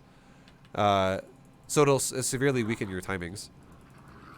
So I would say just try to make what's relevant to what you're using, because you'll be so much better off. And now I'm not opposed to you being like, at now you're a hive, maybe you want to make an ultra den, or maybe you want to make a spire. I'm not opposed to that entirely, but if you know for a fact you're just like not gonna use infestors or something like that, I would definitely not recommend getting those upgrades. Only make upgrades for things you're actually gonna use. So like getting 3/3 adrenal, getting lurker upgrades, that itself is like 1,000 gas right there. That's super expensive. I don't know why, but I'm always making a spire. Like when I maxed out, I'm like, okay, I'm making a spire in case the army will die, and I will just want to pop out like 20, 30 corruptors if I'm banked or something. I'm not opposed to you making a spire, but I want you to know as well that the only time I would ever tell you a spire is actually necessary is if he's going mass battle cruisers. That's literally it. Like if he's got like more than one. If he's got like 14 BCs and you're fighting just that BC Terran, then yeah, corruptors would be totally fine. But if it's not mass BCs, you'd honestly be better off if you just continue to pressure their base with Hydra, Ling, and Bane and stuff like that. And I would say as well, appropriate. This is important to know. Okay, this is very important to know. Unit composition should be right around 20 hydras. Okay, if you're 1 or 2 off of this, it's okay. So what this looks like is pretend that Zergling is a hydra. That is exactly 20 hydras right there. 2.5 bars of hydras is 20 hydras because it's 8, 16, 20. This is 19, yeah.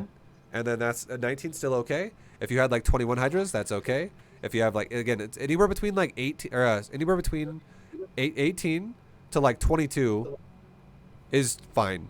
But if you go anywhere around those numbers, if you have like 33 hydras or you have like 9 hydras, those are problems. Like you definitely want to get around 20. And the reason why this is important is because but so sometimes I play, for example, against DOS and I'm making even. This is a ZvT build. Yeah, it's ZvT.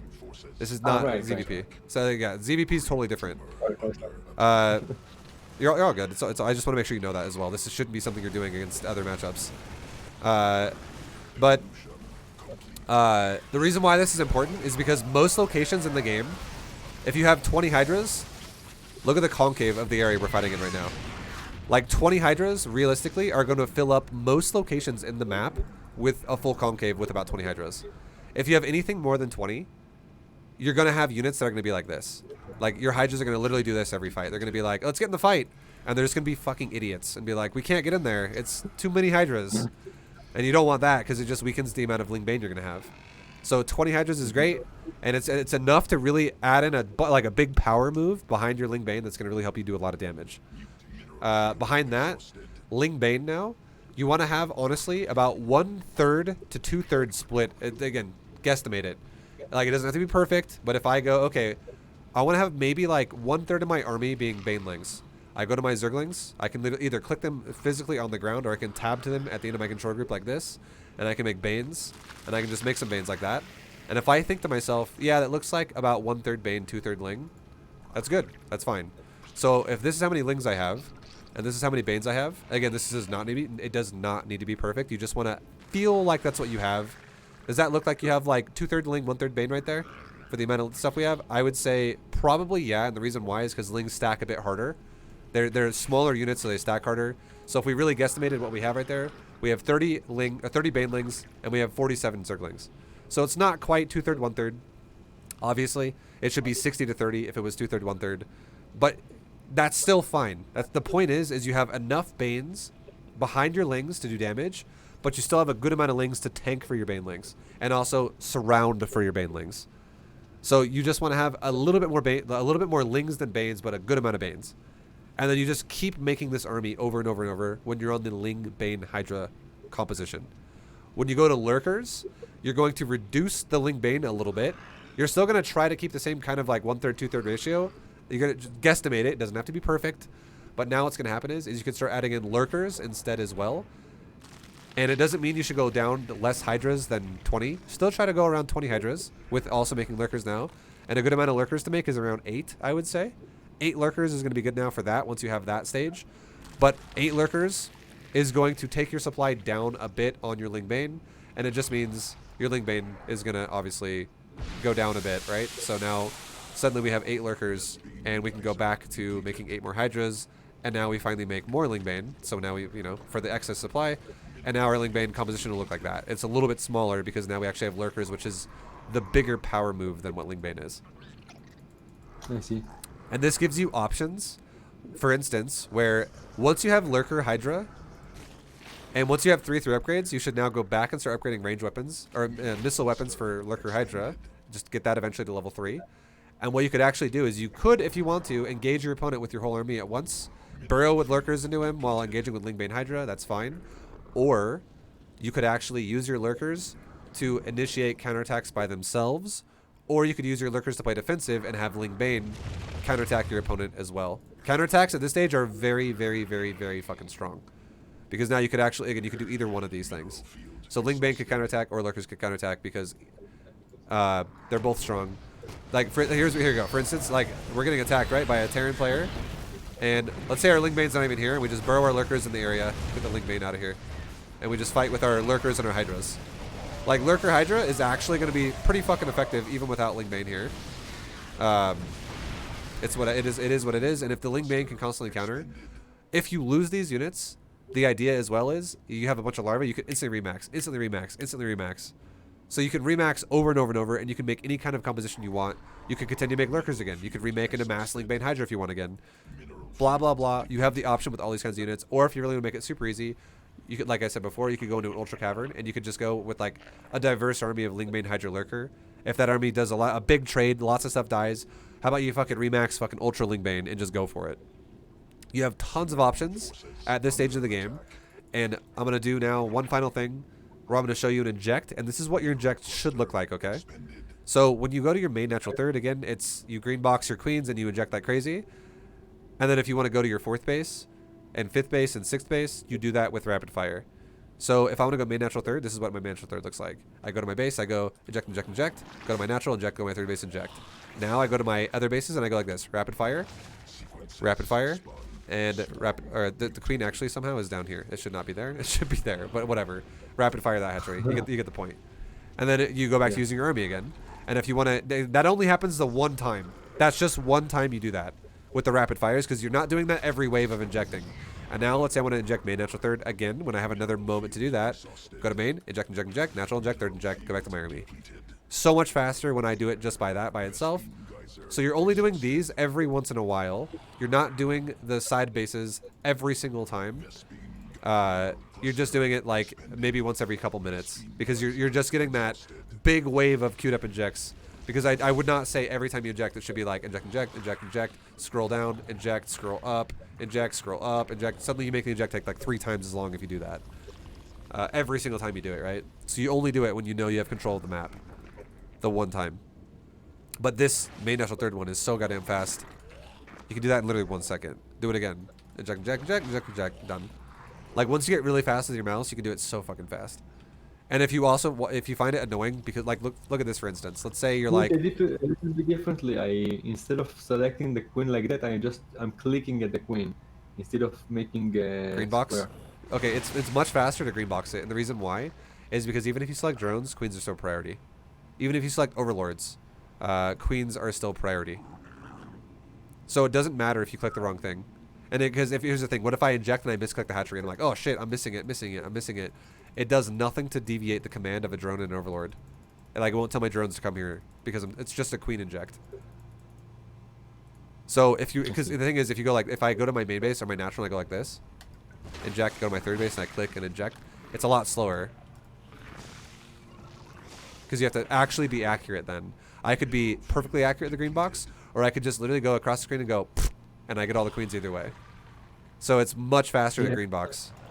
And another tip you can do too is if you build your hatcheries like this, and let's say when you go to your main it looks like that, and you're like, oh, this is kind of off the screen a little bit, you're more than welcome to go to the middle hatchery and rebind that now as your main camera hotkey, because now it's in the center of all of it. So again, if I want to do, I'll do one more time, right? If I'm going to inject my main natural third, I could be like, all right, main, inject, inject, inject, natural, inject, third, inject. So it's so fast, the green boxing. All right. Any final questions about anything? No. All right, dude. Well, I will 100% be sending you this replay in Discord in just a minute. And yeah, no, if you master the first 6 minutes, or like look at the drone count, right? Like look at the workers active. Like we are hitting 80 drones by almost 6 minutes. Like a little after 6 minutes, we're already like around 80 drones, like 630, something like that. 80 drones, 620. Like our drone count is nuts. And in the replay we just looked at a minute ago, the drone count for you again was by 6 minutes was like 48 or something like that. So the drone count for you legit almost looks like this blue bar in that last game we watched. And this is what ours looked like this game, because we just had an efficient build that was super greedy. So if you fix that, you're going to have way more money. And if you do the macro hatch thing we talked about, and like you do the inject thing we talked about, and speed that up and use your larva properly, you'll actually be able to spend that money. And you'll actually find yourself having these massive armies against your opponents a lot of times in ZvT. And it'll feel fucking way better. Great, bro. Today is ZvT GM or it's Protoss. I'm doing Protoss part 2 to Masters 3. Alright. Tomorrow will probably be Zerg. Alright, thanks, bro. Thank you very much. Alright, man. Have a good night. And thank you very much for doing the lesson. Thank you, bro. See All right, you. see you, man.